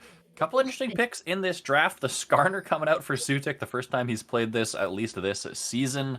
And some spicy stuff on the other side here. Shy Winter on the Sejuani. Seaboard going for this, Syndra. And a lot of what we talked about in Champion Select TDS was this Varus. What is the build going to be? Tasaki's got lethal tempo. That tells me he's going for this on-hit build. Not necessarily what you wanted to see out of this Varus. I kind of want to focus on the other side of the Rift, though. Is that normal for Saya? Is Cleanse Ghost the new meta? Oh, that's something, I tell you what. Minions Uh, have like, spawned. did they make a mistake, or is this something I didn't know? I've definitely never seen this before. I feel like Flash is so valuable on Xayah. You reposition yourself to get the feather pullback with the E, but I don't know. Maybe he just wants the movement speed to dodge a lot of these abilities that are flying out from Seaborg and Tasaki. I'm not sure. Interesting. Okay, I will see if there's effectiveness in that. Since there was no level 1, we could kind of guess on what is going to happen. But the start of the game, at least at the start, I think both Barris and Renata should have the upper hand because of the range advantage, and then being able to take a little bit more poke damage, even if it's not poke Barris. Like your early traits as the Barris, especially when you begin stacking your passive, is really good. Absolutely true. And we see both junglers starting on the top side, pathing towards this bot lane. Should be able to get involved in the action early. For Shy Winter, you talked about, just wanting to protect these lanes, not necessarily needing to get early kills or snowball any lanes super early on, but just needs to protect the Varus, protect the Renata, and this Syndra as well. Both of these lanes, mid and bot, are pushing forward early on. Could see some attention from Sutik, but Skarner pre-6, not necessarily the best ganker in the world. Exactly. He wants to try and high perform, get to that level 6 as soon as possible, and that's where we see him become an active member of the game. Kind of like a Diana, a Hecarim, where you can do things before, but level 6 is really where you begin feeling like you're an actual champion. So as long as the 20 can cover up some of the weaknesses of the lanes and even get a gank or two going and blow up a flash, or in the case of your mom's OP, a ghost and a cleanse, that is good. Yeah, I I don't know, man. Ghost Cleanse Xayah seems a little bit int if you ask me, but it is what it is. We'll see if your mom's OP is just skill gapping him so hard that it doesn't even matter. Both junglers on their bot side buffs. It looks like Sutik does have a little bit of a tempo lead here, at least through the early clear. See if he does want to try and protect and try and counter gank anything bot side, or if it is just going to be 6 camp clear into a base, head back towards the top side Scuttle Crab, because Shy Winter is in the area, and CBG should be aware of that. And it's also going to be on a timing where the bot lane is pushing, so probably going to be able to move like we're seeing now with this corner first to try and collect this Scuttle Crab. The Veigar is not going to have the same luxury, but he can just give up some minutes if he doesn't feel like it's going to be the case. And yeah, it's going to be the first Scuttle Crab for them. Really nice move, and I liked it much more so because of the fact that it was really well set up with the bot lane. Like it's all the slow but sure, well played setup where you push away, you get your jungler into a good spot, and it works out so effectively. Sudik is now heading right towards this topside Scuttle Crab, wanting to potentially get any sort of double scuttle action. He knows that Sakroza has the push top lane. Both mid laners are in the area here as well, but yeah, the priority in the top lane for Sakroza is going to be enough to net this double scuttle start. Huge for a Skarner, honestly. Like you say, wanting that extra XP, wanting to get towards that level 6 as fast as possible. And I mean, look at this. He even sequenced back towards top and is going to be able to do his camps. But bot side, Taco Cat, you may have overextended, my friend. Bailout is down, but that is not going to bail anyone out. The Xayah Rakan combo, too much to handle here. Piercing Arrow, not going to find its mark. Tasaki can't find the return kill. Cleanse Ghost. I don't think it had that much to do, but Cleanse Ghost wins the 2v2, get the first blood. Taco Cat dies. No summoners were blown on the side of TMG, so you could argue like there's now an angle for maybe go in and try and get a kill. But first blood goes to the side of CBG, which started really, really well. Apart from this corner getting the early movements around the map going in their favor, they also get that first blood. Yep. Really big power spike, or maybe not a power spike, but a really good start for CBG. Top side here, Sakroza's trying to pull a freeze against TMG Cone. Should be able to do exactly that. Keep scaling up on this Ornn. it seems like he's actually been faring relatively well against this Gwen. Does Cone just need like a few more levels on the Gwen and then can, start maybe looking for some more positive trades and looking for some 1v1s topside? At level 6, you kind of get that threat of always being able to kill your opponent because of how the extra needles always work, where you get that percentage life. I think it's percentage life damage, so it's really effective. Cat is going to get hand shook, is going to get scattered the weak, and is just going to get killed. It doesn't even burn flash smartly, I do think. A little bit of lack of mana there from Watercat does mean they do go down. That's a nice little roam from Taco Cat. Used the Ignite. Like you said, didn't use the summoner spells in the bot side play, so going to try and get an advantage here for their mid laner. We'll say though, it's much more important the fact that this skill goes to Seaboard, not to Taco Cat. That means that they can give more resources to the Syndra. One of your main damage dealers is going to be the Syndra, so getting extra value for her is always going to be great. Now setting up a potential tank here in the bot side, they don't have any vision, so it's easier to go for this. And Saya has no cleanse again. Yeah, Shy Winter's going to go forward with that Arctic Assault, has the W as well. That's going to be the stun. Your mom's OP. No cleanse, no flash. He didn't opt to take it. And that's going to be another kill. Shy Winter active on the map, making things happen early in this one. And that's the difference. Like with Skarner, you can be active before, but ideally you want to be active at level 6. Shy Winter doesn't really need to, but it's also a little bit of misplay coming in from the side of CBG, because they should know Sejuani's on the bot side. They should know that there's a chance for that, especially with no vision. And then Kuyesh doesn't tank the CC from Taco Cat. He should be the one tanking it because he has the flash. He has the tools to escape, not the Saya that has no flash nor cleanse. Yep, a little bit of misplay there. Koyesh not protecting their lovers duo, unfortunately, as much as maybe they could have, but still, Shy Winter making good positive play on the map. Dragon has now spawned. Looks like some attention being pushed towards that from CB Galaxy. Sutek should take this relatively quickly as this Skarner. Going to make sure he picks up the Spire first, but Shy Winter's in the area. Can we get a fight here? Shy Winter's close by. No level 6 for either jungler, but push-wise, there's an advantage for CB. They could think that they want to take this. The health, though, is falling quite low for Studio. Yeah, trying to zone out Shy Winter here. Obviously, Shy Winter got a couple of great steals in this previous game, but not even going to be allowed into the pit this time. Sutek with no contest, able to grab the smite this time and pick up the first dragon of the game. And yeah, like you say, really just is that lane priority difference that gets the first dragon there for CB Galaxy. Exactly. Push means that you get to move first, means that you get to go and fight for the things in between the lanes. And it works out. This time around, they get the first dragon for the second game in a row, right? Last game, they also got the first dragon. Yeah, absolutely. Checking in on this mid lane matchup. Yeah, Watercat, did go down to that early gank. Held on to the flash. Now going to recall. Has already used TP. So actually, yeah, I was going to decide that he has to stay, but 60 stacks already on the Veigar passive. Is level 8 now, so feeling pretty good, getting a couple of points in there as well. Bot side, Koyesh gonna look for another grand entrance. I mean, just look at this combo. Taco Cat's running for the hills. He's ignited. Chudik's gonna flash. He missed the E. Oh, he's ignited. He's tanking too many tower shots, and oh my, it's a little bit of an int from the CB Galaxy jungler. Now Tasaki trying to go forward, finds a piercing arrow onto your mom's OP, who has 0 HP pretty much. Trying to find a cheeky recall in this bush. I don't know about that flash investment, but they get the kill anyway. And they were the ones that committed for the play, and they failed at the end. It's not looking that good for the Saya. It's not looking that good for the Rakan. They go all in for the play, and they don't get the value that they wanted. Really well played by Taco Cat and Taseki.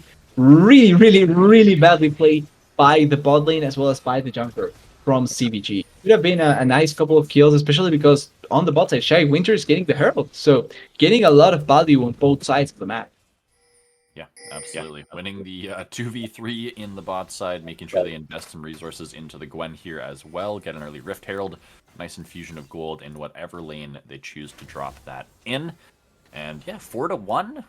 1,500 gold lead for the side of True Minded Gaming. Definitely a better look from them in game number 1. But we have to remember, they did find a small lead, right? Early on in game number 1, they had a couple kills on their bot side, like we're seeing right here, and they weren't really able to turn it into anything. So what do you want to see from them now in the next, 2, 3, 4 minutes to try and secure even more of a lead, snowball this lead that they have for themselves, and keep pushing the tempo of this game.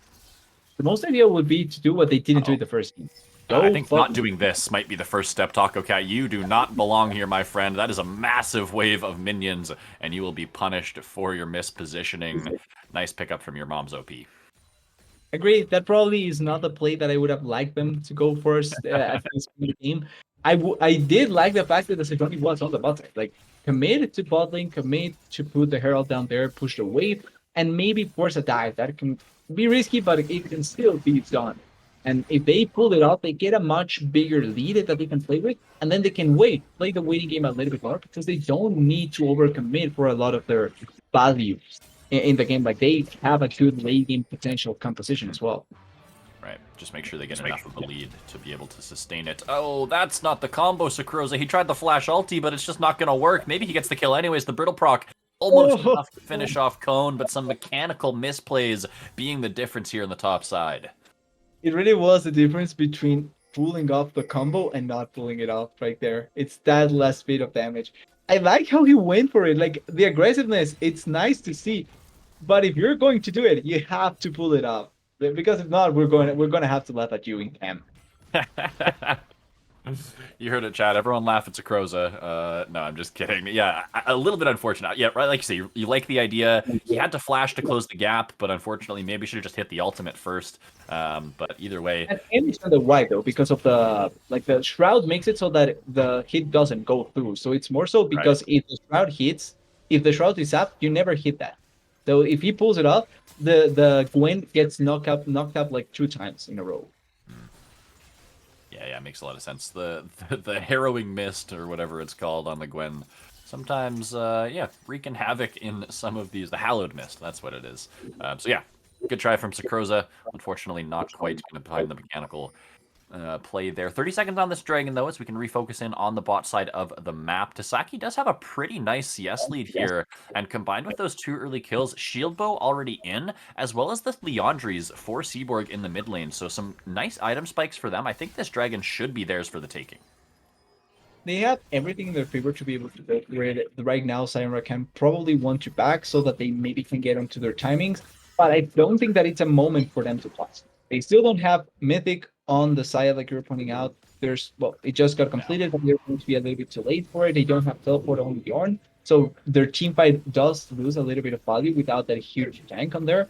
And then they are going to be 1 step behind because look at this. They already 3 members on the dragon. There's only Sutek and then the Vanguard holding up to be able to fight it. And the Gwen is also moving down. There was never a chance for this to be a good fight for CBG to go for. It's Mountain Soul. Mountain Soul in game number 2. Hex and Chem Souls have been traded here early on in this game. And we're seeing both junglers passing towards this bot side. Your mom's OP is going to get hit up with the handshake. Pops the ghost. Now popping the Featherstorm, but I don't know how much this is going to do. Hostile Takeover is going to find its mark, but that ultimate from Sejuani will not. Here comes Sutik from the other side. He's looking for the ult on to a member here. Knocked up into the air with the Grand Entrance. Tasaki's going to be the target, but I don't think they have the damage. They don't got anything left in the tank. Your mom's OP has already been chunked out of the fight, and now Sutik will find his screen gray. Shymunch looking for the combo, but he's going to miss the Q flash. Your mom's OP does get the root with the pullback, but not going to find any more following damage. Watercat is on the way down. Oh, the snipe from Tasaki. They find another one. That's 2 for 0.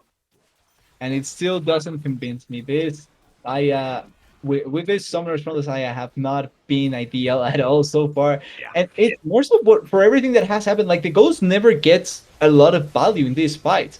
The flash probably keeps you a little bit safer, and then you can also reposition with your feathers. But so far, it's never looked like the Ghost really gets that much done. And now we even have to question position, because that starts from them just picking up of the Saya. Then they see the play potential, but it feels like they were between committing and not committing. They don't know what to do. So Tech comes in from behind. He doesn't even flash or tries to flash away from it because he's probably dead already. So it's just so many things that don't go in an orderly manner in a good enough way, and it's so easy for TMG to capitalize on it because they are committed to the play. The other side isn't. You talked about how this game was about which team can make fewer mistakes. You said CB Gaming maybe have the easier composition. Maybe we'll make fewer of those mistakes. But so far, that has not been the case. Sutik has been overextended time and time again. We saw a couple mechanical outplays now on either side of the map. And yeah, with the summoner choice from your mom's OP, really leaving some question marks in our minds here for sure in this game number 2. Maybe a potential play on the top side here, though. They're shifting focus. They're going to try and target the Gwen. They have 4 members up here in the top side. Sakroza can tank this pretty much forever. They're going to drag him out of that Hallowing Mist. Sakroza tanks just enough towers. That's the execution that we want to see out of this level of team. But now, Seaborg coming in from the other side, has the ultimate available. That's going to be a really nice ult from Shy Winter, but there's nothing to follow up. I'm surprised Seaborg didn't throw out the Unleashed Power there on someone.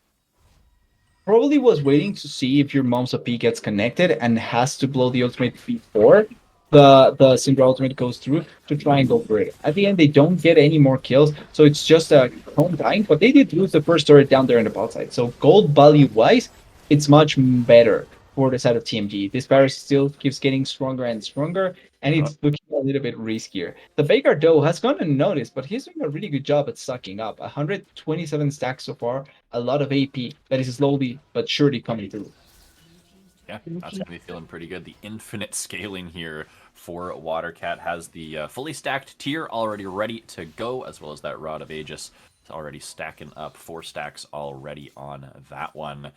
Veigar's one of those champs that, like, regardless of how bad your early game goes, as long as you're stacking Qs, you're going to be relevant, right? The one-hit potential of Watercat onto any squishy member on the side of TMG is just so formidable. Pretty consistent and really good. And in this sort of situation where the Barrows is so far ahead and the rest of the team from the side of CBG is not in that bit of a spot, this build from Barrows now feels a little bit better because it's not like, even if you have to go close, like you're going to die that quickly. There's not that much. It's a 3-man stun. Taco Cat's gonna flash and ultimate Berserk onto 2 members. So Sakroza does TP in here. Nice Ornhorn in the nice little corridor here. It's gonna dissuade any sort of follow-up from the side of TMG. That was a really nice attempt from them, but not quite able to capitalize. That is such a bad thing for CBG though, because they don't get anything out of that play. They were forced into a horrible spot in terms of what they needed to go up. The Flames stuck to top lane, so they also now lose teleport advantage. And Dragon spawns in 30 seconds. So they're going to need to decide if they want to go for this Dragon or if they are going to keep it up, because if the Ornn goes away, they don't have teleport to come back. Yeah, and someone has to answer Korn here. Korn is just pushing towers very, very hard up on the top side. Gonna grab that one up real quick, and yeah, there's resets coming through. There's a play being made potentially on the top side here for CB Galaxy, but looks like they're just going to sacrifice this Dragon, like you say. Nice bit of tempo play on the side of TMG. They're looking like they want to try and force this series to a game number 3. They are really trying their hardest to make it go all the way, which they are doing a really good job at that. I think there's mistakes that have come through from CBG, but it feels like there's much more good plays coming in from TMG, and they are really performing to a better level this game so far. I mean, listen, TMG are in their comfort zone, all right? They haven't won any game 1s yet this season. They're right where they're used to being. Whereas CBG, maybe they're a little bit nervous, you know? They want to get their first series victory. They've, you know, started out strong with that game 1. They're going to look for another play here onto the top side. Impale is available. The tower is now down. Cone cannot do anything. Sakroza will get that one into the pockets of your mom's OP, and it's the second time we've seen this play into the top side. At least for CB Gaming, they're finding something on the map, but here comes the return play. Shy Winter is here. Seaborg's gonna find a big stun. It's a lot of Berserk members, as well as the ultimate from Taco Cat comes through. Koyash is gonna miss everything, and your mom's OP, he goes into the Featherstorm, but that is not gonna keep you alive for long, my friend. Sakroza is gonna be the next target. 2 already dead on the side of CB Galaxy. No. They've overstayed their welcome in the top side. It's going to be Watercat, the sacrificial lamb. The other 2 will limp away, but it's a 3-for-1 trade. True-minded gaming, always winning these fights in this one. This was the literal meaning of 1 step forward, 3 steps behind. Yeah, because literally. And then they just kept on going and just threw everything away. So I don't know really what the purpose from the side of CBG was in that play. They don't. The turret is not that important. You already got the kill. You're gonna get collapsed. You used 2 ultimates for that. So I don't understand the reason. That fight, yeah, like you say, a little bit overextended, but now Baron started. Sutik is here. Doesn't have flash. Can he get into the pit? There's going to be a target here on the Seaborg. Actually, he's just going to go down a little mispositioned here on the Syndra. Baron now down to 900, and it is going to get confirmed by Shy Winter. Now into the fight. Here we go. Koyesh looking low. Your mom's OP still looking relatively untouched on the side, and now here comes Watercat. This is the Veigar's moment. Is going to claim 1. Gets the shutdown onto Saki. So 2 for 2. Baron goes to TMG. And this goes a little bit similar to the play in the top side. They want to go for the Baron on TMG side. Yes, they get kills back, so it's not like it's comparable, since they didn't lose that much gold, and they did get the Baron and important members. But they also lost a big shutdown, 2 big shutdowns. Seaborg and Seki both died, and both of those kills went to the Veigar and the Saya. So realistically, it's a lot of gold that you really didn't need to give back to the 2 most important members of the side of CBG.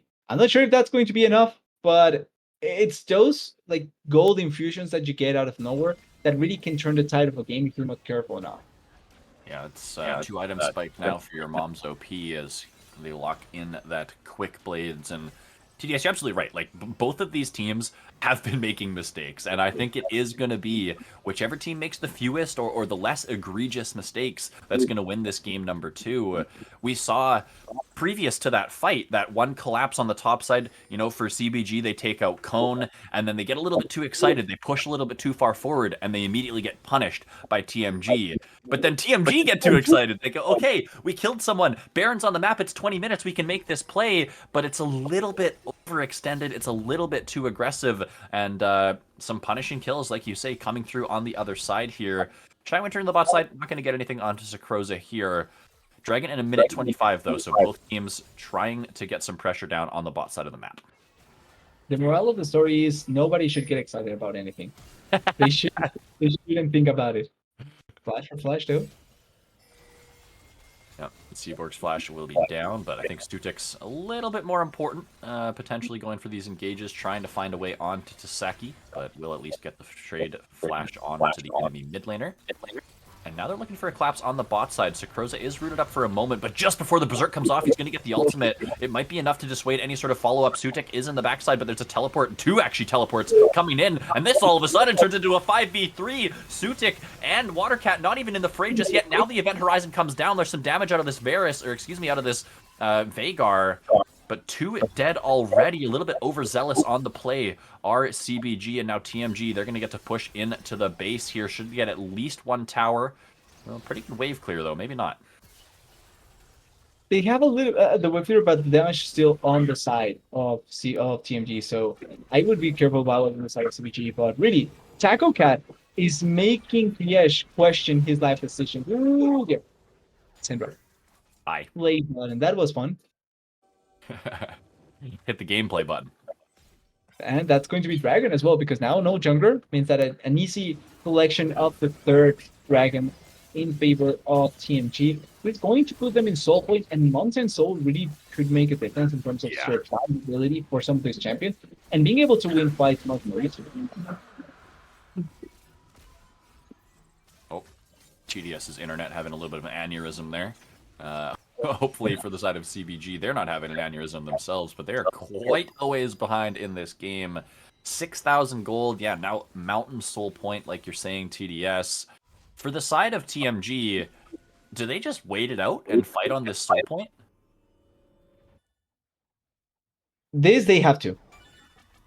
They cannot. Like, this Soul is important. So they are forced into that situation, sadly. CBG will have to choose their moment. Definitely have to fight the dragon. We'll see what else they have to fight. Maybe they can find a couple more shutdowns in their pockets before then. But Koyesh, that is not a bush you want to check, my friend. There's a couple people in there, and they are not your friend. Does manage to get away. Has to use the quickness, though, to find his escape. Big cooldown down off the Rakan. It's going to be backup for Baron and for Dragon, so not the worst timing to do it. Obviously, it looks bad, but it's not the worst timing to go for it. The problem is that I'm not sure if they're going to be able to win a fight when the time comes. Like they need to fight for those objectives, but I'm not sure if they win them. That's the issue. You need to find some sort of miracle play, some sort of miracle engage. Try to get on the back line or find a pick or something. Maybe some creativity needed for CB Galaxy. Right now it's just a 4-1 push from the side of True Minded Gaming. They've got their 4-man squad in the mid lane with Cone on this Gwen. Doing what he can over in the bot side against this Ornn. Yeah, there's really not a lot for them to do, right? They're kind of happy just waiting for these objectives to spawn, keeps the wave pushed. They have so much vision in the enemy jungle and on this side of the map in general. They're feeling very, very confident. They're going to spend some time getting this top wave pushed out, but Baron spawning in 40 seconds should be what their eyes are on. I think they're going to get a turret in the top lane.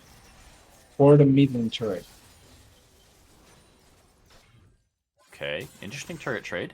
They could get, They could keep going. It's not a bad trade. It's bounty. It's 2 bounty turrets, so it's more gold for the side of CBG. 3? No way. This macro play from CBG, it's so clean. Watercat's got the cage. They're not going to be able to find any sort of chase down. It's 3 turrets for 1. And, okay, 3 turrets for 2. Cone gets one on the bot side, but that's super valuable. What a macro rotation there from CBG. The value out of that play is really good, and it's not just the fact that they get 3 turrets. Those were 3 bounty turrets. Yep. So the amount they get is much higher than just the normal turret that they get. They're looking for Taco Cat. They might just be able to insta-kill the support. They do. The hostile takeover barely even makes its way out. 5v4 on the map now. Cone trying to TP into this fight. Watercat in a little bit of an awkward situation. Has to group up with the rest of his team. 4 versus 4, excuse me. I don't know where Koyesh went, boom, but he died as well, and now Sakroza is eventually caught out. There's just so much damage out of this Varus, but it's a really big Ornhorn. Sakroza gets his ult off with his dying breath, but Sutik's the target. Cone is going crazy in this fight. It's a double kill. Your mom's OP trying to go for this. The Ghost is on. That's a fast Xayah, but you're not fast enough to outrun an unleashed power. Seaborg's on a rampage, and I think TMG might have what it takes to take us to a game number 3. There's no smite though, so Baron is not going to be collected at this point. If somebody dies though, that may turn around the situation in favor of the other team. Oh, Koyesh has ulti and flash. I think you commit. Oh my gosh, they're going for this Baron. It's not on vision, but they're just low health. I don't know if they can do this. Oh, was taking a little bit. Oh my god. Okay, Seaborg is here. Shieldbow is procced. Seaborg can trade in the aggro. Okay, they do this slowly, but I think they do it.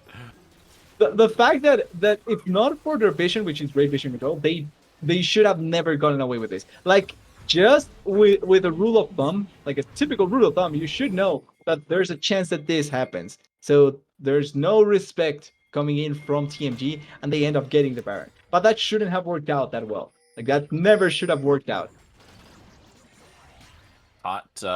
CBG sleeping there a little bit. No response on the Baron play. Like you say, I mean, they had that ward in the river here, right? They saw that it was happening, or at least they should have had an idea that people were in the area, but it seems like this Dragon Soul is what CBG have their eyes on.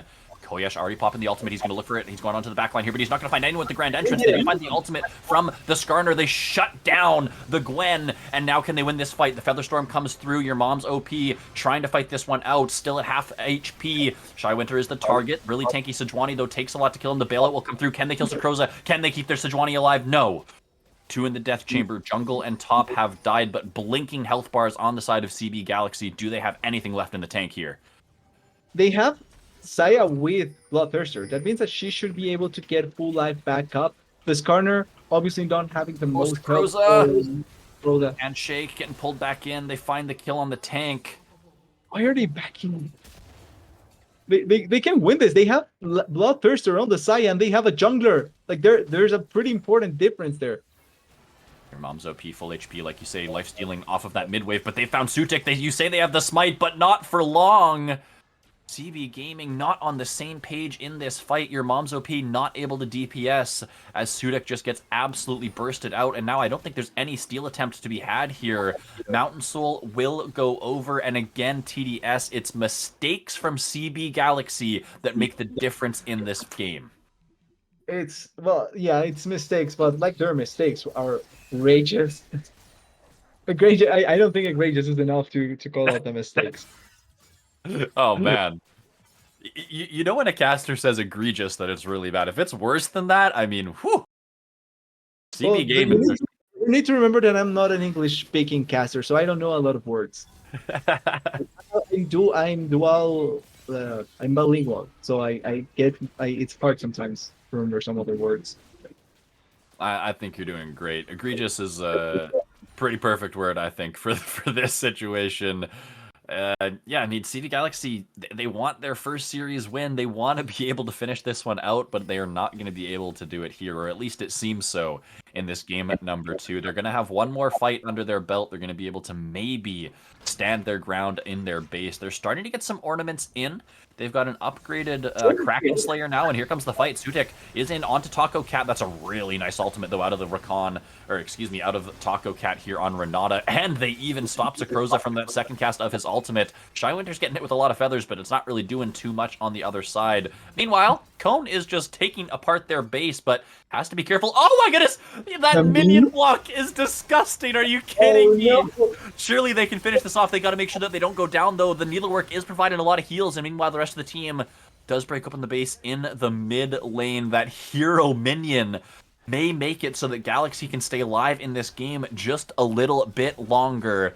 Towers have gone down, but inhibitors will stay alive, and TMG are forced to retreat. They lost every inhibitor turret, but they didn't lose every inhibitor, which is a pretty big difference. It's still much easier to defend. I want someone to give that minion a raise because that minion is a hero. Oh That my shouldn't goodness. have happened at all. I don't know if we can get a replay of that, but that was just disgusting. If I'm Cone, I'm tilted after that one, man. Even if you're winning, Even if I'm winning. I'm like, this minion just ruined my life. Riot Games, please. proceeds to run it down. Yeah. Hopefully not in this game, but we'll have to see. We're getting pretty close to a final fight here, TDS. It seems like CB Galaxy, they're standing their ground. They're making things happen a little bit, or at least making the game not end. But I think one more good fight out of TMG, it should send us all the way to that game number 3. We are, but we also are in a point of the game where one bad fight by them could also mean the end of the game. There's an open inhibitor on mid. So if there's a wave pushing, there's Saya and Veiga are alive, or Saya alive, they can end the game. It's really dependent on who gets the teamfight win and how they get the win. Because depending on the amount of members, it can be easier. It can be endable from both sides. Mm-hmm. Yep. Well, the battle for last place in the CCS Novice League still rages in this game number 2. We had a 37-minute game in game number 1. This one is fast approaching that mark. CB Galaxy holding on by just a thread here. They do have some items getting completed now for their Veigar. Watercat doesn't have the full Seraphs just yet, but is getting very, very close. Now the Roa is fully stacked. Cone, though, taking a bite out of Sakroza here. Needlework, a nice dodge there on the third cast. But this pressure from Cone, netting them a lot of power on the other side of the map. Baron is on a map very shortly. That also means that now if there's a fight with the Gwen involved, she won't have ultimate. So that is a big amount of damage that you did take out of the Gwen. Baron up in 20, ooh, thought it was fine. Yeah, that was dangerous for a moment. TMG do end up backing away. Watercat and Studik and the rest of the team trying to take control of the area, trying to clear out what vision they can, but they just don't have the power to stick around. They can clear out some wards, but it doesn't really mean a whole lot when TMG can just walk back in, re-secure that vision, and they still have Cone just running rampant on the bot side here. Sakroza can't answer him, like you say. There's nothing he can do. He's just getting ran down, and now they're going to start the Dragon, or start the Baron. See if we get a fight here. Sutik might have to be the hero, might have to go for the steal, but TMG playing it so slow, playing it so smart. They know that Cone is just going to beat the base to pieces. Needlework is now back up. Sakroza trying to trade aggressively into this, but topside we got the fight. Sutik's in. Here comes Rakan. Koyesh again just misses his combo though, and now they're gonna just fall apart. Sutik's down. Koyesh dies as well. Zaya's ulting forward in solidarity with the rest of their team, but Watercat and Sakroza are going to watch as their team falls before their eyes, and then they will follow shortly after. Yes, it takes a moment. Yes, the Ornn gets the solo kill. I don't know how Sakroza did that, but it's not going to matter. The game is over. Check your boxes, cross your T's. We are heading to game number 3. Sakroza with the conditional kill, the extra tip of a kill onto Cohen at least gets some prize back because it's going to be game 3. And yeah, the difference between game 1 and game 2 from TMG is really light, and they still committed mistakes, but I think they played it out so much better. And a lot of that has to do with comp. When your composition doesn't fall off by 30 minutes, like you can play the game out so much more, so much better. So much more room for mistakes in some of those options, but yeah, Sakroza with that solo kill at the end of the game, he's got the mental diff headed into game number 3 in the top side, but TMG, they've got the momentum on their side now. The fight for last place here will continue to rage for at least one more game. I'm anxious for that game number 3, so we're going to take a short break. We're going to get ready to get back on the Rift and see who can take home their first dub of the season.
sit back and watch me speak. About to take over your screen. Talking bulls in 93. Talking mom, I'm on TV. Y'all know all I do is me. All I do is me. Y'all sit back and watch me speak. Y'all sit back and all I know, my money green. About to snap and make a scene. My cup off and make this free. My cup off and make them scream. Go back off for TMZ.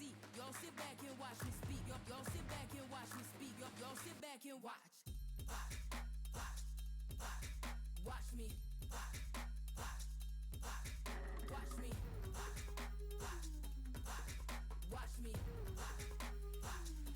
Sit back and watch. Sit back. Sit back. Sit back. Sit back. Money long, nothing on credit. I got style, don't catch no feelings. All this bread ain't got no lettuce. I got style, don't catch no feelings. Watch me. Watch me. Sit back and watch. Sit back and watch. Sit back and watch. If it ain't got style, I ain't with it. I ain't with it. If it ain't got style, I ain't with it. Look, if it ain't got style, I ain't with it. I ain't with it. If it ain't got style, I ain't with it. Look,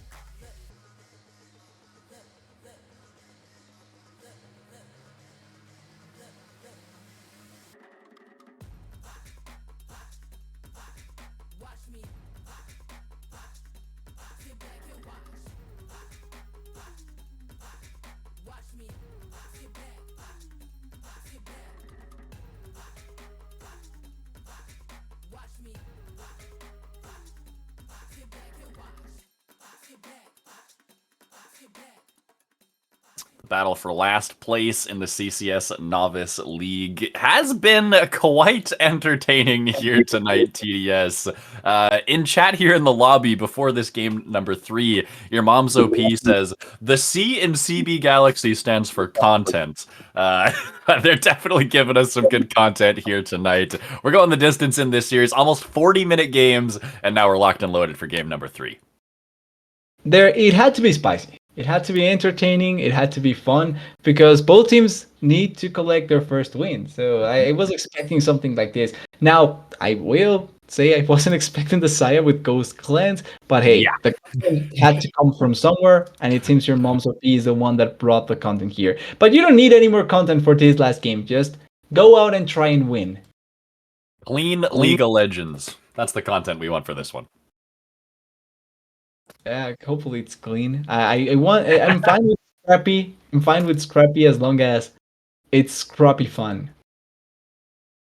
Fair enough. Yeah, we'll see. I don't have the draft link yet here. Hang on a second. Hopefully the draft isn't started. I don't think it is. Nope, teams are not ready just yet. But yeah, I was a little bit disappointed, not only in the Zaya with Ghost Cleanse, but also the Rakan out of Koyesh. I thought that was one of their best champions. They've played it a lot, but I have to say, there was a lot of grand entrances that just completely whiffed in a lot of those fights. I don't know if it would have made a difference in this game, right? But I expected a little bit more out of that. And so for TMG, maybe they're okay with giving that combo back to CB Gaming for this game number 3. I'm not sure how the draft's going to go here.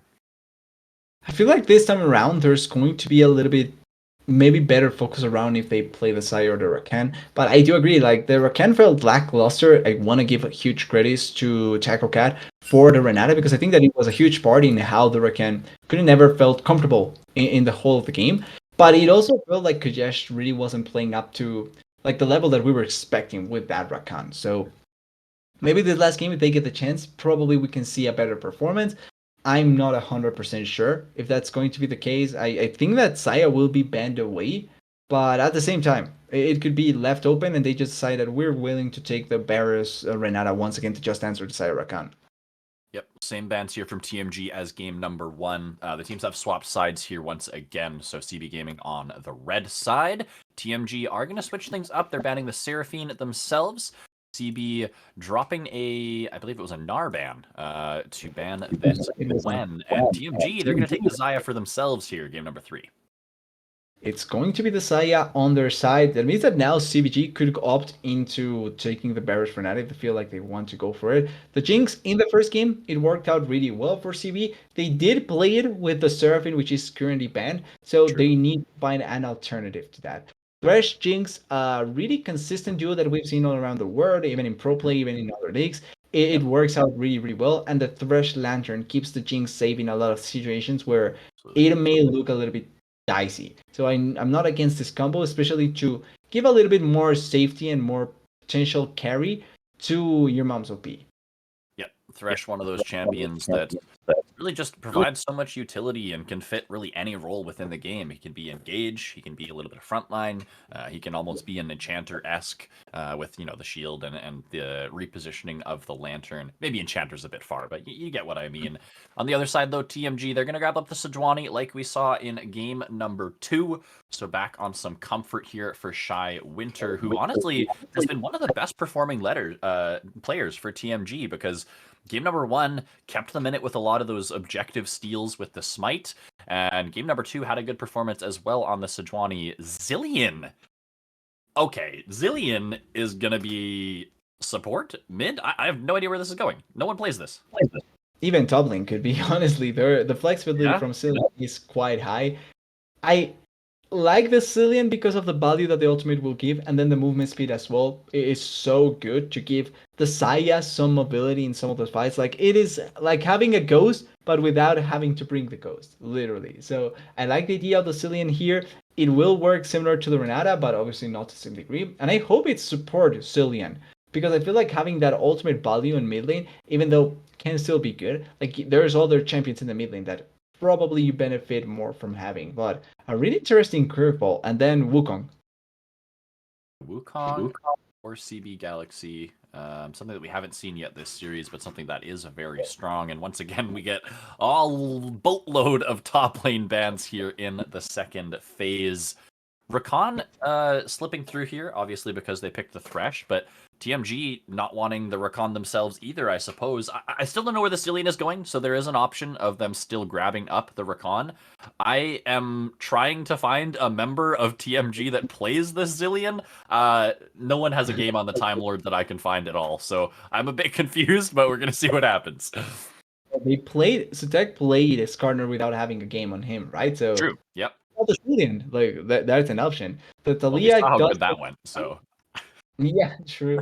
It's a bet, and we'll see if it works out or not. With the Talia though, there's good chance to deny the Sejuani. Now champions with dashes will feel a little bit less useful, because if you dash on top of the rocks of the Talia, it just messes you up completely. But I really like this Orianna. Orianna feels like such an underpicked champion, even though she got buffed recently. She's really consistently good in the mid lane, and then if you have someone to deliver the ball, your value in teamfights is so high. So I really like TMG's pick here with Orianna, and that means Cillian is going to be the support. And for a top lane, you can go for a tank here, wouldn't be bad.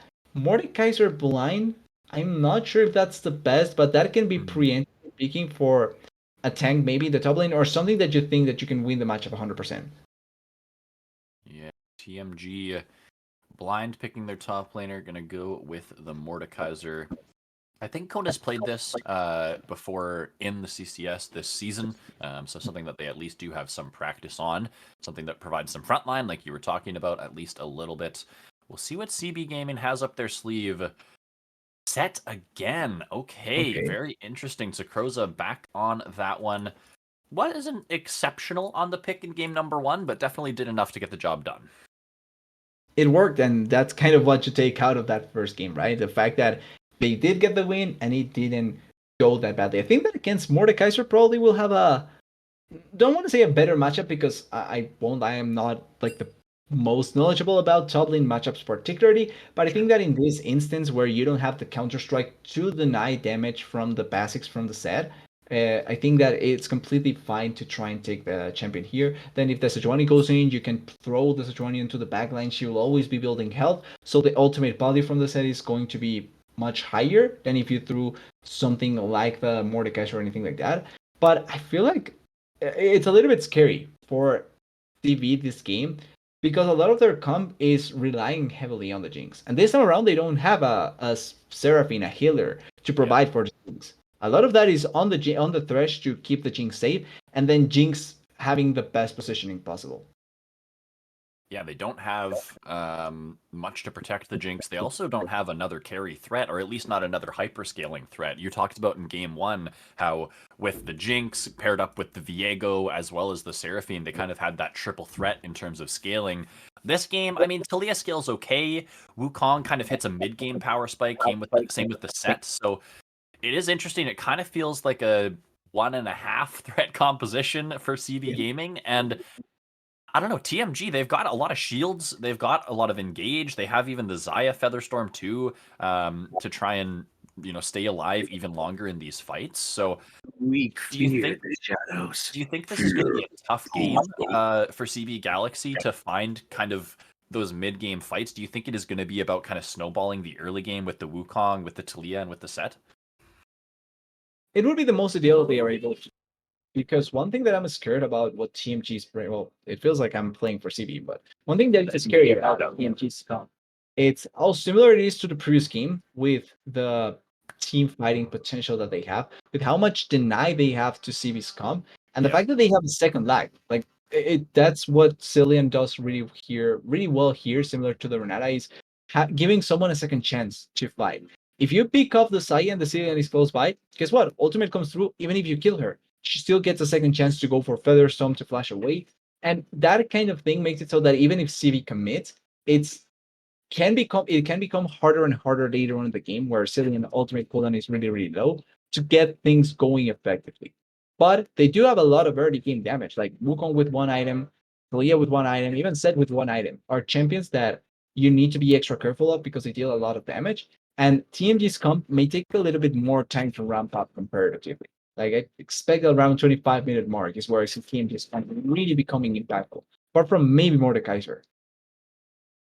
Yeah, Sejuani, Orianna, Zillion, Xayah, all of these champs want 2-3 items under their belts before they're really coming online and feel like they're making the most difference that they can in those fights. The Jinx is in that same vein, definitely wants to scale, but the rest of this composition from CB Galaxy is going to want to get into the action early.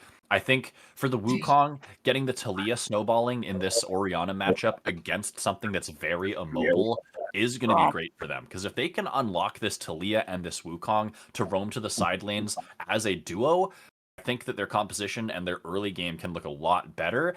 Wukong has some early presence. He can gank pre-level 6, obviously likes it much better once he has the Cyclone, but I think there's a lot of pressure on Sakroza here to get stuff done in the early stages. And another thing that we can see from CB Gaming is the fact that the Thresh is not forced to be on the bot lane all the time. True. Jinx is one of those AD carries that realistically, as long as she can farm safely on the side, like she doesn't need to be hyper aggressive, she can farm on the side, try and get towards her power spike, and then play the game. That opens up for a Thresh to try and move around the map. And if you play with a Thresh Wukong two-man gank unit onto, like we're pointing out, the Orianna and even the Mordekaiser, then you can really just set up the rest of the team so that Jinx gets her free time, gets her space. She may die once or twice. Ideally, that shouldn't happen. But if she dies once or twice, that's still on the plan because she will take a little bit longer to really get going in the game, and then you have the other champions that will feel a little bit stronger. So I would think, and I would like to see CB Gaming going for that sort of rotation, that sort of multiple man squad, leaving the Jinx on the side and trying to impact the rest of the map. Feels like CB Gaming have the burden of execution on their side here again in game number 3. We saw some pretty heavy mistakes from them in the second game of the series. Hopefully they can clean some of those up here and for themselves get a win, get their first win of the season here. TMG, same thing for them, looking for that first series win, looking to get that first win under their belts. And we're just going to head into game number 3. We'll see you guys on the other side. This should be an exciting one.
Game number 3, everybody. We are on to the Rift. This will be the last battle between these two teams. Both of them looking to secure their first win of the season. TMG with a very nice game number 2, bringing us all the way to game number 3. But back on the red side is going to be CB Galaxy. And you know they want to take that momentum right back here and take the series for themselves.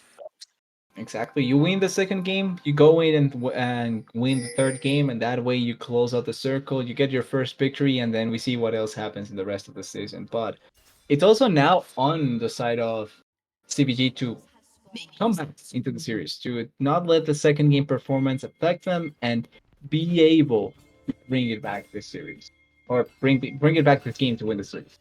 Yep, we'll see if they can do exactly that. They've got the Jinx like they had in game number 1. They've got the set for Sakroza like they had for that victory as well. But they gave the Xayah over to Saki. We're going to see how he fares on this champ. And especially paired up alongside Taco Cat's Zillion.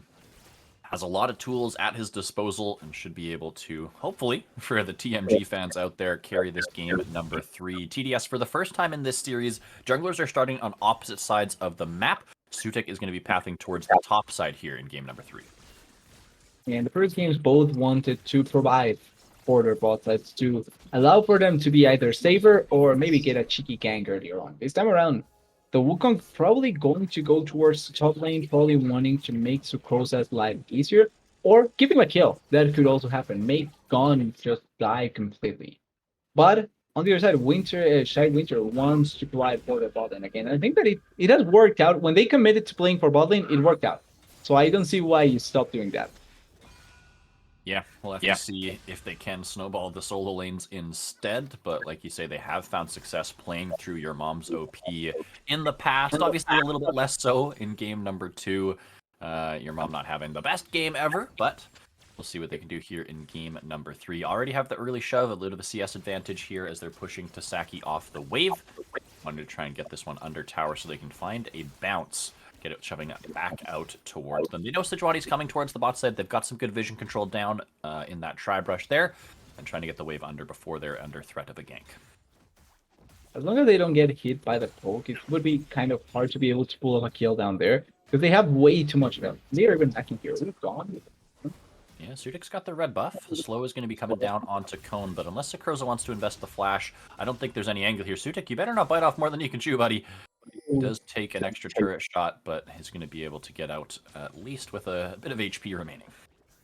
Sutek almost suffers the fate of the minion death. The minion just staying in front of him, not allowing him to escape, and it almost felt kind of weird. He did take the turret shot, which shouldn't have happened. But for Cone, even though the gank happened, like he didn't lose that much health when you look at the health difference between him and the set. So that means that he can just stay in lane. Back now, he backed here, but doesn't really need to teleport. He did teleport out. All right.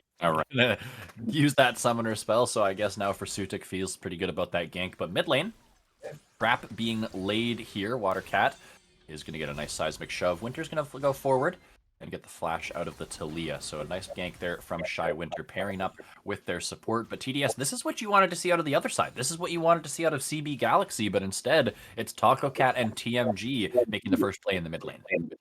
And the weirdest part is that they pushed the wave first, but with the Jinx and the Thresh. So it should have opened up the Thresh before the Cillian is opened up. They get the first move, they make better use of the lack of a lane opponent in the map. Oh, the gank here though. Yeah, Sudik looking for the return gank. Sakroza doesn't quite find the E there. Ooh, flash from Sudik. He wants to chase this one down. Cone doesn't have his, already used it, and Watercat might be able to come to this fight, but not a lot of mana on this Talia. I don't know if you're going to be able to get this chase down. Shy Winter is here. It is still a 2v3. Cone is going to be the target. The rocks are being thrown. The damage is coming through. The Haymaker not needed. First blood onto Wukong. Now bot side, though. Hook's going to land from Koyesh. Gets the flay down. The exhaust onto your mom's OP. Trying to keep Taco Cat alive. But they still want to go forward. Not quite going to find it. Nice stun coming through there, or root rather. Keeping them safe for now, but that's flash and exhaust off of this Zillion. Really nice pull back from the feathers to be able to stun some of the targets and not allow them to get on top of the Zillion. That way you salvage the first, or at least the kill down there. In the top side, though, the kill that we see really nicely obtained by the side of CVG, they were able to get onto the Mordekaiser really effectively. And the flash away, even though the idea is probably to try and outrun them, as soon as Sutek commits a flash as well, like you're always going to be outrun because you don't have the movement speed to outlast the burn from the red hot. So overall, feels like a top bet to pull up, and at the end doesn't even work out that well for you. You just end up dying. Yep, a little bit unfortunate there. 1,000 gold is the gold lead currently as we crest the 6-minute mark. Shywinter once again making a return to the mid lane, but the Worked Earth gonna dissuade any sort of engage attempt there. Watercat playing with respect, knows that he has that E available to try and stop that Sejuani from getting right on top of him. And yeah, this gold lead really just is that first blood coming over. There is a couple farm advantages being built up, most notably in the top lane for Sakroza and the bot lane for your mom's OP. So CB Gaming so far getting the better of this early game, but I think they'd like to continue extending this lead. Particularly surprised with how well the bot lane difference has come through. Obviously, they did blow both summoners from Tackle Cat, but Yeah. also just laning wise, being able to get this big CS div, being able to get the push so that they can move towards the dragon. Third game in a row, they get the first dragon. So doing a really good job at trying to keep control over these objectives super early on. Now it may end up not mattering later on if they do lose the game, but it's nice to see that they have some early game rotations already set up between themselves. And now we'd like to see them, like you were talking about TDS, pairing up Koyesh and Watercat, maybe making a play in the mid lane, opening up Watercat to make plays. Actually, he has the Weaver's Wall now, so maybe they could make a 4-man play bot side. But either way, pairing up as twos, looking for ganks in the mid lane or in the bot side. We'll see if they can get some of that action starting to go here soon. Well, they don't need to overcommit for action early on, even though they do have like the champion of damages. Okay. Rework. Watercat is going to get his seismic shot and dodged away from Seaborg. Sudik is here, just maybe wants to blow the flash, but not able to do so. A little bit wary of that shockwave, which could come out and just kind of blow up the Wukong. So wisely backing away. But now Shywinter is here. As we take a look in at the bot lane. Nice stun coming through, actually. Tacocat going to grab that one, but Koyesh has the lantern. Keeps his Jinx safe. And that's the thing, any attempt at a double stun there by Brazilian could end up always prompting up the lantern really early on. A good setup for a potential future kill if the Sejuani Shywinter has ult. He's into the mid lane. Watercat gets the Worked Earth down late, and the shockwave will claim the kill. Very well executed by Winter and Seaborg. And lucky that the arena doesn't get the kill, but that was all the prep that went in before, with Shywinter always staying close by to the play, missing out on sometimes maybe overcommitting, but this time around finds the perfect angle, has the ultimate, commits to the play, and gets the kill into Watercat. They never allowed for this Aaliyah to move. But even if she was able to move, I don't think you flash away. You're kind of dead at that point. Yeah. Not allowing Watercat to move in that situation, but also not allowing Watercat to move around the map, right? Level 7 already in. Weaver's Wall has not been used just yet. Probably would like to get out on the map pretty soon. But yeah, with that kill, gold lead being shortened up just a little bit. The only real advantage to speak of is going to be this early dragon that CB Galaxy were able to pick up. But now Tacocat might be in trouble. Might have to burn the ultimate on himself. Yeah, there it is. Tasaki as well. Going to get the Featherstorm down, trying to make sure that your mom can't walk forward. Tacocat lives! Ooh! Tasaki tanks up that Super Mega Death Rocket, making sure that that's not going to find a kill. Had to tank the Super Mega Death Rocket, but doesn't die, and that's the most important part. The Cillian doesn't get treated. He's backing in a word, so they know that he's gonna with just a little sliver of health. But it worked out. The Cillian doesn't die. And the attempt at the play from the side, actually, Sasaki, to me, played that out really well, because it makes it so that the Jinx has to always be far away from the play. Yeah. She cannot walk forward, because if she missteps, feathers are called on top of her, she dies. She takes way too much damage. Yeah, the Jinx was looking quite worse for wear. One Blade Caller definitely would have finished her off, so trade of some spells and some ults in the bot side, but ultimately no casualties just yet. And it seems like TDS, this game 3, a little bit more slow-paced, both teams playing a little bit more cautiously, not wanting to be the person who makes the mistake that ends the series. Sutik is going to pick this one up, the Rift Herald up solo, but with the collapse coming through, actually not able to capture the eye, so a little bit of waste coming through there, just going to get the gold for the actual secure of the objective itself. It's gonna be an easy escape for Sutek, but also a miss on the Herald, sadly. You're not going to get the plate's gold, you're not going to get the plate value, but you did get the XP and the smite, so small victories, I guess. Small victories do start to add up if you get enough of them. Sudik trying to do what he can to keep getting those small victories for his squad. And, you know, a little bit of gold that he did grab from that is going to balloon their gold lead up just a little bit higher. That's going to be feeling good at least. And your mom's OP and Koyesh now trying to push heavily into the bot side here, knock off some plates themselves, maybe open up an angle for them to get this next dragon that's spawning in 50 seconds. It's gonna come soon enough, but even then, like, they are just gaining this plate value as well with the push. So far, this Welding has been so strong. In essentially a consistent 2v2, like, there's no support that we've seen from Sutek coming down here, and it's just on how they've been playing it, how they set up, how they've been aggressive, and how they've been kind of pressed back a little bit without overcommitting. So really like your mom's P and Koya so far this game. And it opens up for the Dragon, like you were pointing out, in 20 seconds if they really want to go for it. Well, recalling currently. We'll see if they can get back out on the map. Some pings going down onto the Dragon right now as Shy Winter is in the area, trying to clear out some vision as much as they can. But Shy Winter is literally just sitting around the mid lane. Every opportunity, every time the Sejuani ultimate is off cooldown, they're looking for an opportunity to go onto Watercat. There wasn't one there, luckily for CB Gaming, but with Dragon on the map, potentially there will be an opportunity here soon. Both teams grabbing a quick reset here. There is going to be a pretty massive advantage in terms of items. I was going to say in the AD carry position, but I'm actually lying completely. There's just a crit cloak in favor of your mom's OP, so pretty relatively even on both sides. But now with resets coming through late from TMG, could be an early objective pickup. Well, they know that the Saya beat them back. They know that their Dragon's happening currently, but the Jinx is trying to come back into the spot, so maybe they can collapse on her. Maybe we see. I'm not sure if you go for a full-blown fight here. Yeah, like Oriana's way too far away. That was a weird interaction. Yeah. Don't know what happened there, but either way, the top laner's going for blow, and the Dragon does get picked up on the side of CB Galaxy. They still have members towards the spot side. I still want to see Watercat make a play. This might be the opening. Weaver's Ball is available, and the enemy bot lane playing up. Now they're going to be pushed back under their tower, so no play available, but they're still hanging around the area. But the game, even though it's in the favor right now of CB Gaming, and I think they're doing a great job at keeping their momentum up and being able to utilize their gold lead, they haven't pushed the issue just yet. And I think they need to begin thinking about going a little bit harder, a little bit forward, because their timing is not the same as TMG. Like, TMG still has the late game to play with because of their champions. CB Gaming don't. Death sentence is going to land. Taco Cat just gets absolutely obliterated. Now Tasaki has to walk forward, has to make sure that he tries to protect the support, but the hook round 2 is going to find its mark. No Blade Collar available. Your mom's OP picks it up.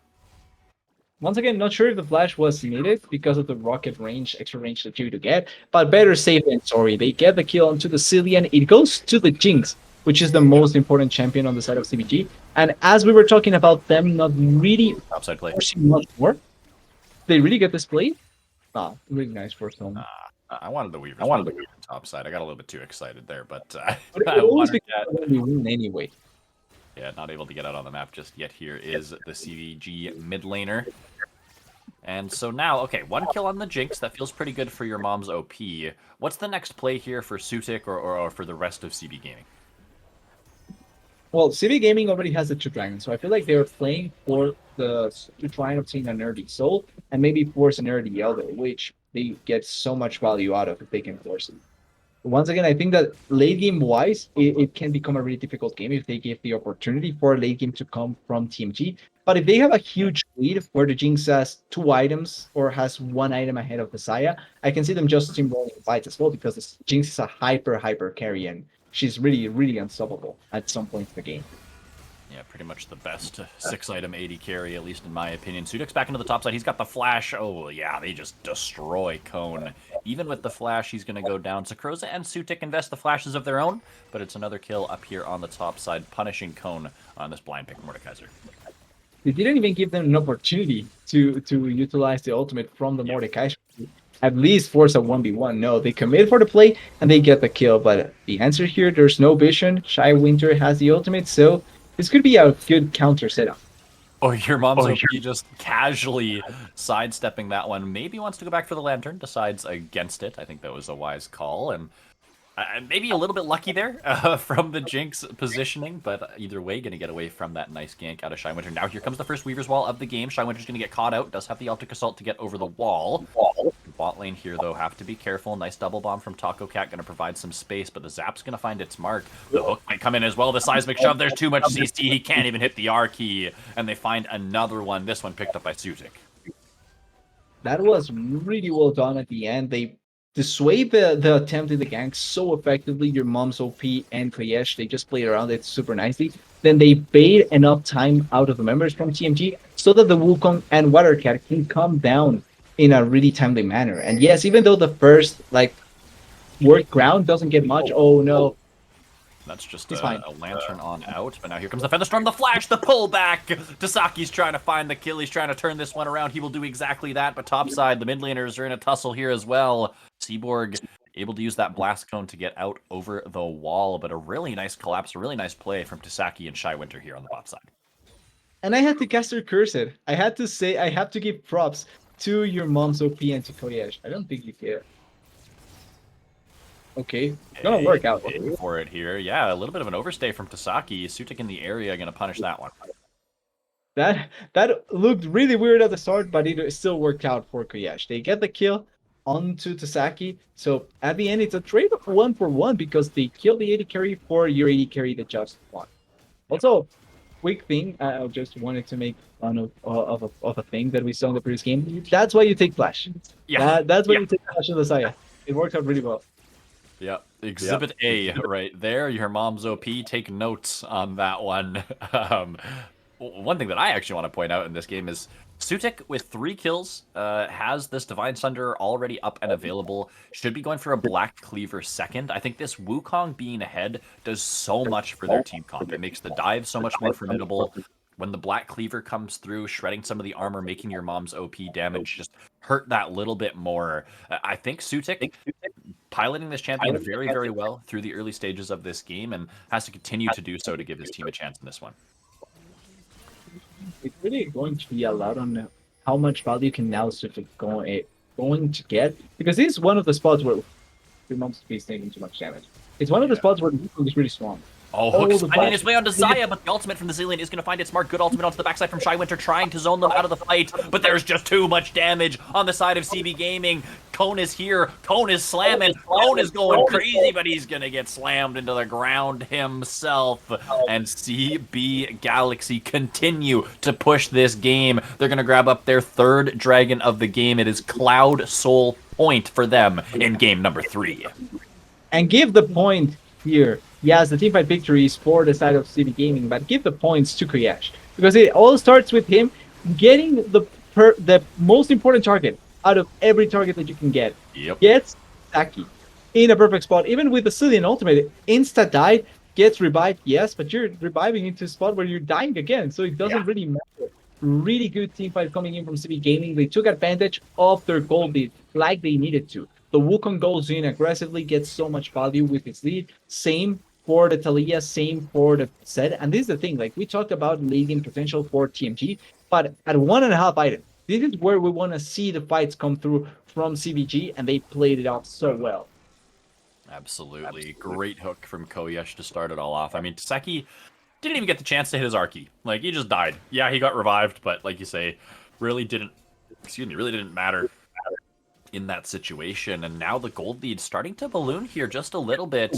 They're doing exactly what you wanted to see here on the side of CB Galaxy, snowballing the top side of the map, getting their Wukong ahead and securing some scaling for their Jinx. But speaking of Jinx, your mom's OP has to be a little careful here.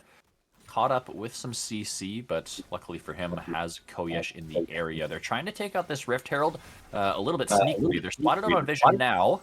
Shy Winter, he doesn't miss. 50-50s, I don't think so. Shy Winter hits them all. They're not going to be able to pick up the eye. And now here comes the collapse. Water Cat is here. Taco Cat, the other cat on the other side, is not long for this world. Shy Winter in the middle of 3. He will fall down as well. And now this is an 80 carry without a Featherstorm, without a Zillion in their back pocket. Yeah, they get the steal, but at what cost for TMG? Yeah, like the steal is so fancy and all nice, and Herald and Baron just spawn. Are they gonna try and rush it as it spawns? Ooh, this is sketchy. Yeah, they could probably do it, right? 10 seconds still on Winter. They have Jinx DPS. I think it's quick enough. Mordekaiser may make it a little bit harder since he can pull away the smite, but they are doing a really good job at keeping tabs on the window. There's Shockwave on Ariana too late. No Shockwave steal attempt there from Seaborg. Sutik will confirm the smite. Has the Black Cleaver now ready on this Wukong, and it feels like everything going the direction of CB Galaxy here in game number 3. Yeah, okay, they ghost cleansed for content in game number 2, but now it's back to serious gameplay for them, and they are not letting off the gas here. They are doing such a good job this game. Like we were saying, the Herald still hurts a little bit because it's kind of like paid on everything that you've been doing really, really well. Still credit to Shy Winter for being able to get it done. But as soon as it turns into a fight, the rotations coming in from the side of CVG were so good. The Talia immediately onto the Cillian. They were forcing out the Featherstorm even before the play as well. So Tseki is in a really compromised spot, trying to go into the fight, but knowing that he can. And then the rest of the members are just closing out on damage so effectively. This is a really different CVG than I think we've seen all series long. Like even the first game wasn't this effective. Yeah, it feels like they're a lot more focused. They have a better idea of what their composition is and what their goals are. Speaking of what their goals might be to kill a Sejuani right here. Koshek's flashing forward. Here comes Watercat over the top, forcing the Featherstorm out of Tasaki, who kind of throws that one out at an awkward angle. Now your mom's OP's going forward. Yeah, sure, you're going to revive Zillion, but you're out in no man's land. You're out in Narnia. You don't got any friends over here. Watercat will pick that one up. 2 in the Death Chamber, and the hook lands. Koyesh doesn't miss. Are you kidding me, man? Trying to go in deep. Not going to find it here. No follow-up from the rest of the squad. They're trying to put the touches in on this tower, but Koyesh now might be between a rock and a Mordekaiser. Yeah, this is a dead Thresh. Nice pickup there from TMG Cone, but can they get the push down in the mid lane here? We'll have to see. And that's precisely what it's called. Oh, Watercat. Oh, he's fine. He doesn't care. He knows the damage. Absolutely calculated. And he lets his team clean it up. But now here comes Shy Winter. We also got a 1v1 in the top side. Your mom's OP is in trouble. Sutek's trying to keep his 80 carry alive. Oh my goodness. The ultimate, the Cyclone, the knock-up, providing the space that your mom needed. And he gets the snipe. Oh my. CB Galaxy firing on all cylinders.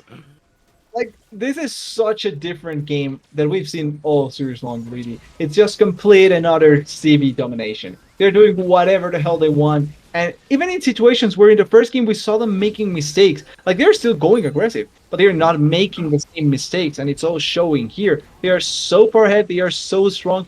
More than 10,000 gold ahead right now. And they are going to get a dragon. They are going to get the soul. They don't even need the Elder. If they really cared about it, they don't even need it because they can close out the game so early. Yep, Windsoul should be a formality here. Baron doesn't spawn for another 3 minutes. They already secured that one right at that 20-minute mark, so they'll have to wait a little while for that. But do you think they even need the Baron to finish this one out? I'm not sure. I don't think so. They probably need another one. Well, 3 minutes on that timer, 2:45 and counting. Sudik's in the bot side here. This is a little bit of a sloppy 1v1, I have to think.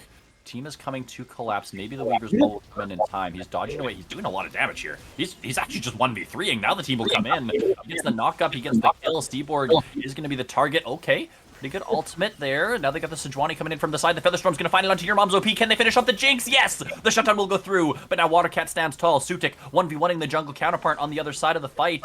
Will find the kill. 2 for 1. So far in this fight, this tower is still standing tall with just a little bit of HP. But TMG, they do stop the bleeding just a little bit. They get some shutdown gold off the Jinx. Your mom's not that OP. Ends up dying really badly in that place. Great shockwave by Seabolt though. I really like how Yep.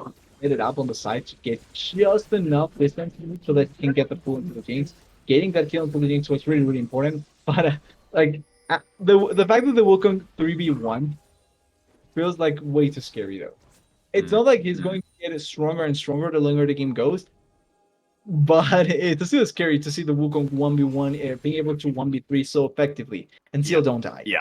I kind of thought he was inting there. I'm not gonna lie. I was like, Sutik, your team is kind of very far away, and this looks scary. But yeah, he just dodges the bombs, hits the Arky, trusts that his team is gonna come and collapse, and they clean up a couple of kills at least on the back side. Now a minute until this Baron. That is the next important objective on the map.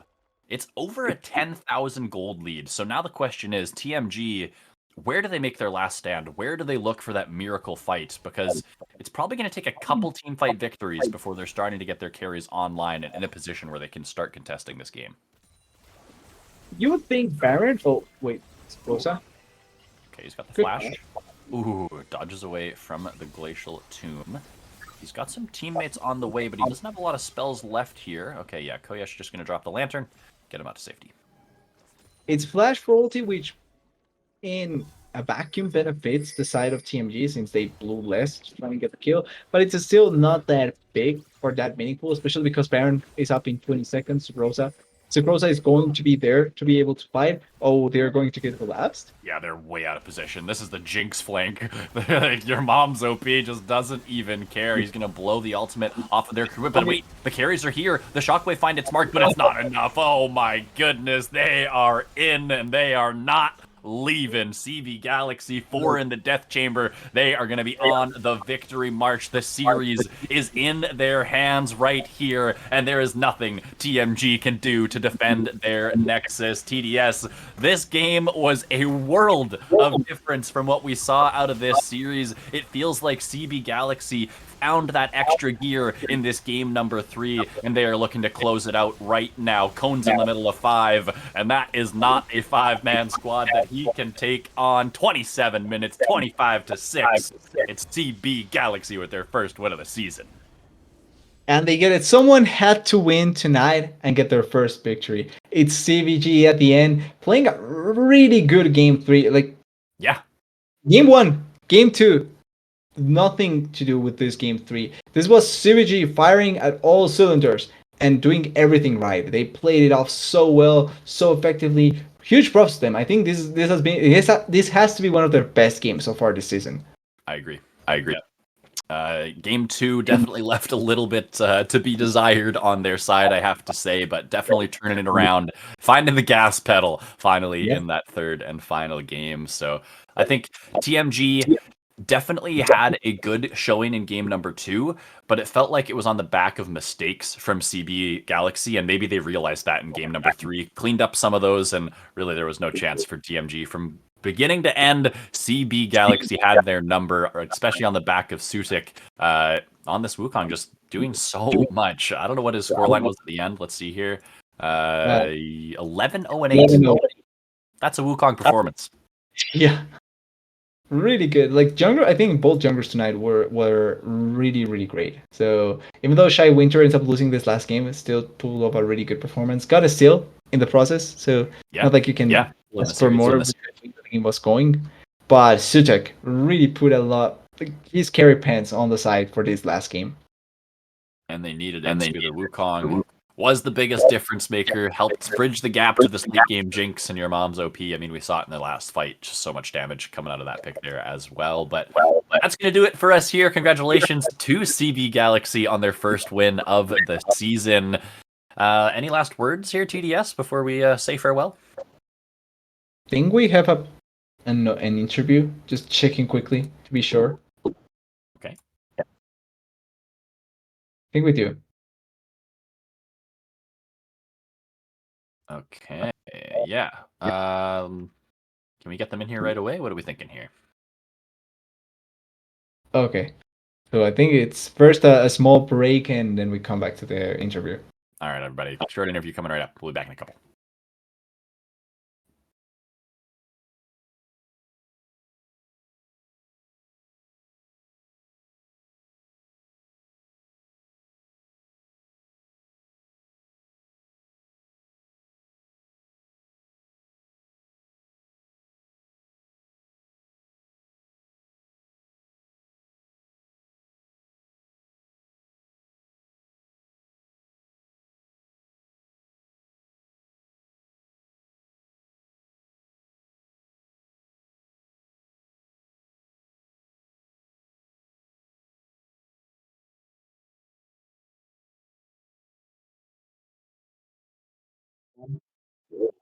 Welcome back, everybody, to the caster's desk, where we are now joined by the victorious Sakroza. Sakroza, thanks for joining us here tonight.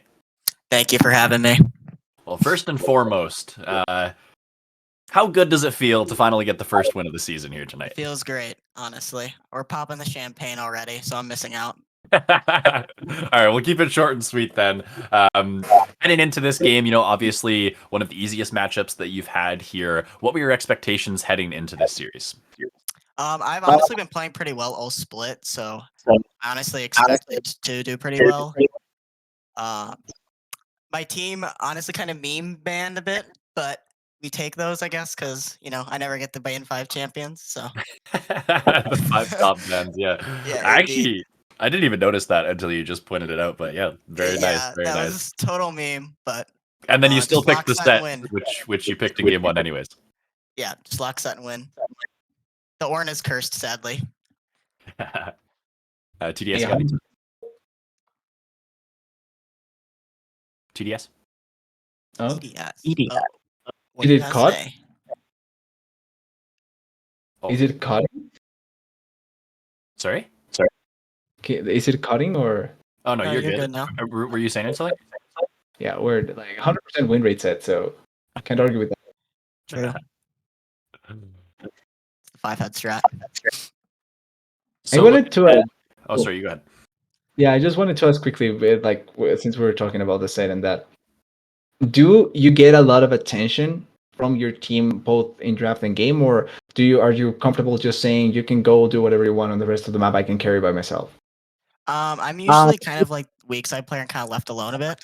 So something I usually do is just pick a lot of like weaker side champions, Ornn, Scion, stuff like that. Even though I could play other stuff, I just think the way our team's been working has worked around that stuff better. So I just like being disruptive and everything. So I just bide my time, generate my own leads in my matchups, and then take it at post 15 minutes to the team and make something happen. Mhm. Makes sense. Nice.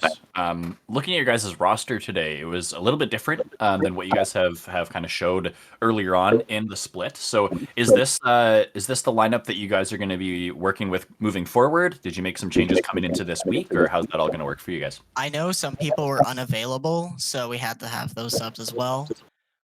So we did that, but we do plan on having changes in general, and we've done a little already, but we're getting better, so that's the plus. Definitely seemed like it fared well for you guys here today. Getting that first win with this roster. You guys obviously have, 4 more weeks left? I think for any chance of playoffs, you do have to win out. So how are you guys feeling about kind of the rest of your matchups through the season? Should be easy. Easy 6th place in playoffs. Easy clap, squeeze in there. Yeah, Okay, what about the starts playoffs here. then? What are the goals from there? I think first goal is to make the playoffs, so let's do that. And then once we get to playoffs, then we can win the whole thing. All right, yeah, we won't get too ahead of ourselves. Yeah, there's a lot of winning to do before we get there. True. TDS, anything else you wanted to add here? Well, you kind of answered one of the questions that I wanted to have, is if this was going to be the first step towards retribution and being able to go into playoffs. So I kind of want to ask, although you really don't need to answer it like that deep or anything like that, but it was the last game, the game you guys have felt the most comfortable so far this split? Yeah, so 3 subs we had. This was like our first game as playing as like this 5, like this series. So I think you saw like the rough spots that we had game 1 and game 2, and then we kind of figured things out. And we just clapped game 3. Very nice, Yeah. very nice. Yeah, definitely the cleanest performance. I don't know about the rest of the games, but definitely that we saw out of you guys tonight. So congratulations again on that big victory. I wish you guys the best of luck through the rest of the season. Any shout outs that you wanted to have here before we end things out for the night? I just want to shout out Mongolia. Mongolia is the best country in the world, and you all should join it. All right. Some out-of-pocket shout-outs here from the one and only Sakroza. Thanks again for joining us, man. And for the rest of you, we will see you next time for some more CCS action. Don't miss the Advanced League tomorrow night. We hope to see you there for some more League of Legends. Until next time, y'all. Have a good night.